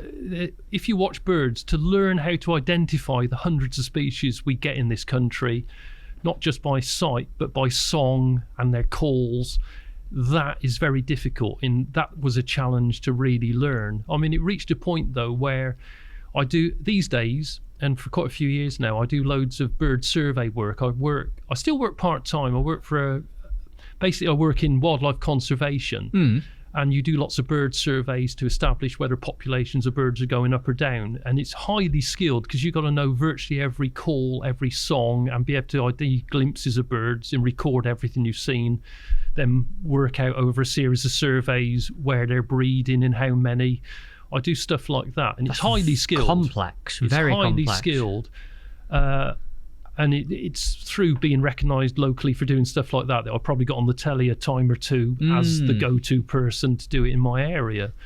So stuff like that, it's not competitive, so I still like to do things well. So it was a real challenge to get good at it. Then I've done a lot of other things. I mean, when my son was growing up, he did a lot of sport. He played cricket, amongst other things, with the local cricket club in junior teams. When he got old enough to play adult cricket at the age of 13, 14, the better youngsters, they try and integrate into adult teams in the third 11 for the club, and then hope they move on up. And when he was first asked to play for the club team in the third 11, they asked me if I'd fill in if they were short at the last minute, which happens sometimes because you're at the bottom of the pecking order, and if someone drops out of any team, it's the third 11 that ends up short. And I'd played cricket as a kid. I worked out I hadn't played for 38 years, but they'd seen me in the nets with him, helping him practice, and I took up cricket, playing with my son a few times, and I enjoyed it that much. I ended up joining the club properly, and I ended up playing for probably about 6 seasons. Blooming brilliant. And I got to get good at things, so I do them, and I ended up as the opening bowler. For the third 11? Yeah, it was the third 11. When I first started playing, they just played me as a batsman in the middle order. Yeah. And I can tell you, the first time I stood there to face someone bowling at me in anger, that was quite scary. I scored 13 on my first ever effort. But I enjoyed that. But then they gave me a bowl one day and no one could hit me. And they discovered, yes, I could bowl. Right. And when I started bowling, I'd come on to bowl a few overs towards the end. We used to usually play 40 overs a side. But I started practicing in the nets with the bowling and got very accurate, and I could make the ball move in the air and move off the pitch. And I ended up as the opening bowler for a number of seasons, which I really enjoyed. And do you still do it now, or? No, I did it. I was playing regularly up to COVID. Yeah. And then after COVID, I tried playing for a season and my body just wouldn't take it anymore. I was in my 60s. My body wouldn't take it anymore. I had to give up. I was still getting wickets. I could still score some runs. But it hurt so much the next day. You couldn't get out of bed hardly. And you'd recover in time for the next week and then do it again. My right shoulder in particular went, and I had to call it a day. Forced to. But I'm really glad I did it. And again, if I'd carried on fishing, I wouldn't have done that. And I'd loved cricket when I was young. But I'd given up for 38 years. But then I was so enthusiastic when I restarted, having had so long off. And again, really good group of people I played with. The level I played at, everyone wanted to win, but it was enjoyable. They weren't trying to kill each other. But yeah, it was good fun. Played for only a third 11. If the second 11 were short on bowlers, I'd get promoted and have a game or two with the second 11, which was in a county league, which was a slightly higher standard. But yeah, it was good fun. You've still got some competitiveness to you then, haven't you? Definitely. Oh yeah, still get competitive. On the podcast, we always ask some quickfire questions, which is slightly strange for you because I'm going to ask you these in a little bit of a past tense because you've not fished a match. So you're not going to ask me where I fished last week? No, but Okay. I've sort of just tweaked the tense of them a little bit for yourself. I hope you don't mind me asking them. We'll have a go. Okay. People will enjoy it. People will really enjoy hearing these from you. But quickfire questions for Kim Milsom, which is, I can't believe I'm saying that. Amazing to have you on this podcast. What was your most embarrassing match fishing moment, Kim? Right, I'm going to go a long way back with this one. Okay. When I was fishing with Brian Pollard and Chris Urevicius, we reached a point where we suddenly had to travel around the country more than usual. And we had a weekend where we were preparing for a national on the Leeds-Liverpool Canal, then had some big match, I can't remember what it was, on the River Witham the day after. Now, we didn't have a lot of money, and Chris came up with a bright idea that rather than spend the money we didn't have on a hotel, he had a tent. A 3-man tent, he called it. These 3 men must have been very small Boy Scouts. So we set off to Liverpool with all the fishing kit to fish the Saturday and Chris's tent in the back. And we fished Liverpool, then travelled across the country to the Witham. Can't remember which bit, but it was the Witham. And we found the right sort of area for where we had to fish. And we found a big patch of grass. It might have been a village green or something, or a sports field, can't remember. But it was a big patch of grass, and the local pub was next to it. So we put the tent up, then went to the local pub, which was required. I mean, to fit in the tent, we had to sleep top and tail, the 3 of us squeezing in there. And you needed alcohol to sleep. It's a good job we knew each other well. We'd had 1 pint too many, possibly. Woke up the next morning to the sound of voices outside the tent. Stuck my head out of the tent. We've only put the tent up in the middle of the draw area for a 300 pegger. Never. And we've had to crawl out of the tent and take it down in front of 300 match anglers all staring at us. Fortunately, I wasn't famous then. It was probably early 80s and no one knew the hell we were, and we were well out of area. But yeah, that was quite embarrassing. There's probably people... No one will ever know though. There's probably people listening to this that went, can you remember them 3 lads that set that tent up in the middle of the draw? Yeah. That's brilliant. That is one of the best answers to that question we've had, isn't it? That's brilliant. I can't wait to see if any comments come through on the video now to be like, I was there at that draw. Incredible. More of a serious one for you now, Kim. What would you say was your single biggest match-winning edge? Single biggest match-winning edge. Thinking clearly under pressure and using my brain to work out exactly what to do next all the time.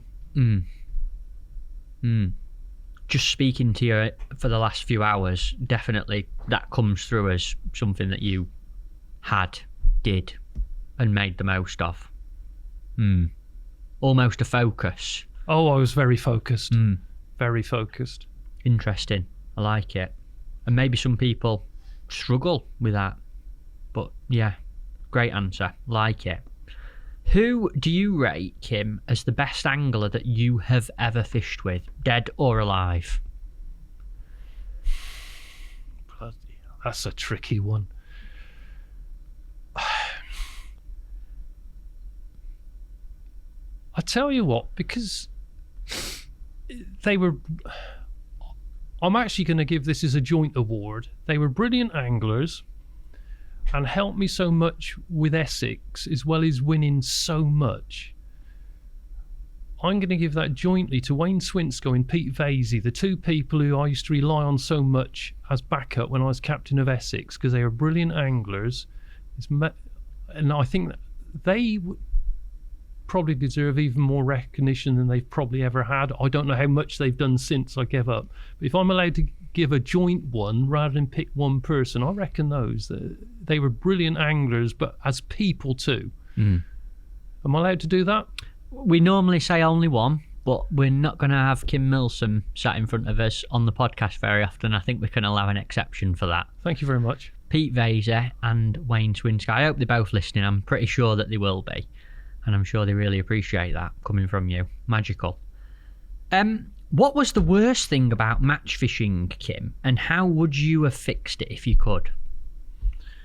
The worst thing about my match fishing, but it won't apply to everyone, was just the pure amount of travel and how difficult it was getting.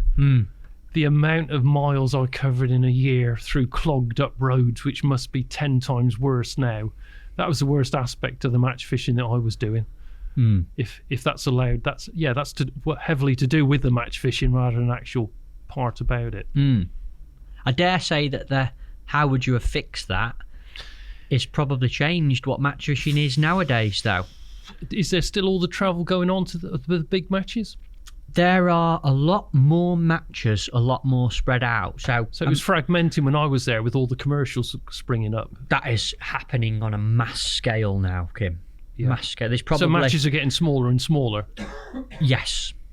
There are probably 15 matches now in the UK where you can win more than £10,000 in a year, maybe more. And there's 3 or 4 where you can win £30,000 plus. And, you know, it's very fragmented, very fragmented. People don't have to travel as far because there's so many events that are so split up. But that's had the effect of smaller turnouts. Yeah. Very geographically spread. Okay. So people don't travel out their own area so much now? No, some do. Some do. And the really driven ones that want to qualify for big things will go above and beyond to travel, to fish a qualifier, you know. But I dare say that sometimes it's a good thing, sometimes it's a bad thing. People probably don't have to travel as far to get a good day's fishing and a decent match nowadays. Yeah. It's interesting. I've just thought of something I've missed out telling you that happened on that last match you asked about. Well, is it too late to stick it in? No, you can finish with it, because it's actually, I think I've got a feeling what it is. Is it something to do with a bird? It may be. Well, yeah, we'll finish on it. One thing, the final couple of questions, quick fire for you. Go on. If you only had one day left and you had to go fishing, where would you go? Who would you go with, and why? I tell you what, at the very start of this, I talked about starting my fishing in Cherrington Lake, the lake down the road from where I lived. Last day's fishing ever there, to take it a full circle. And the guy that used to give me lifts and take me fishing there, or take me away to other local venues, Ken Wilson, he's still alive. Last day's fishing with him on the venue where it all started. Go full circle. Love it. Make sure that Ken listens to this. I'll give him a call. I've got his number. Fantastic. And this is a weird one. Be interesting to see what you say. I've got a feeling I know. But if fishing didn't exist, what other sport or hobby would you have done, do you think, Kim? Well, the things I've done since, things like got heavily into wildlife, birds, that sort of thing. I've probably played more cricket. I mean, I love sports, so I'd have probably done other sports as well. But yeah, the bird watching and some cricket would have done it. What's interesting on that one is so many people who did the fishing that you did and have continued over the last 25 years might be sat there saying, oh, I'd love to have done a bit more bird watching or seen a little bit more countryside or done a bit more walking. And the fact that you made that move that you did has allowed you to do that. Yeah. So it's probably a different answer. One of the curious things, I go around a lot of the country, a lot's local, but I travel around a lot of the country with Margaret, my partner, watching stuff. We go off for holidays all over the place, particularly the Scottish Highlands and Islands. But the number of people I bump into who used to be anglers, it's amazing. I can be in the middle of nowhere and suddenly says, you Kim Milsom? Well, used to be. And there's a lot of people. It's a sort of hunting thing, I think. Fishing, it's like basically it's a hunting instinct. And looking for birds, even if you're not going to shoot them. The excitement of trying to find unusual things is a similar sort of hunting thing. And there's a lot of people who've given up one and gone to the other. Yeah. It's almost like it's built into someone who likes fishing to like that kind of thing. I can see the appeal. I really can. You mentioned that you'd missed something out. It's a great little story to finish on. Takes us back to the Embassy Pairs final. Yeah. The last match you ever fished. Yeah, the Embassy Pairs final. I know I mentioned this to you before. After we'd fished the Embassy Pairs final, Matt and myself, we had a free day before we travelled back. And we were staying in a hotel that was almost on the coast. It was like a holiday resort. And I'd taken a pair of binoculars along because I was interested in birds and stuff then, and I thought there might be some different ones. And we got up early in the morning and went for a wander around, and we found a variety of strange birds, and we ended up down on the beach. And offshore there was a number of seabirds flying up and down of species I didn't usually see, so we're watching those. And then there was a strong wind blowing offshore, and a big bird of prey started coming in. And it was keeping really low to the waves to try and keep under the wind because there was a lot of high-rise buildings. It sheltered the wind wasn't strong low down. And as it got closer, I realised it was a honey buzzard, which in England is a very scarce thing. There's only 20 pairs in the whole country probably.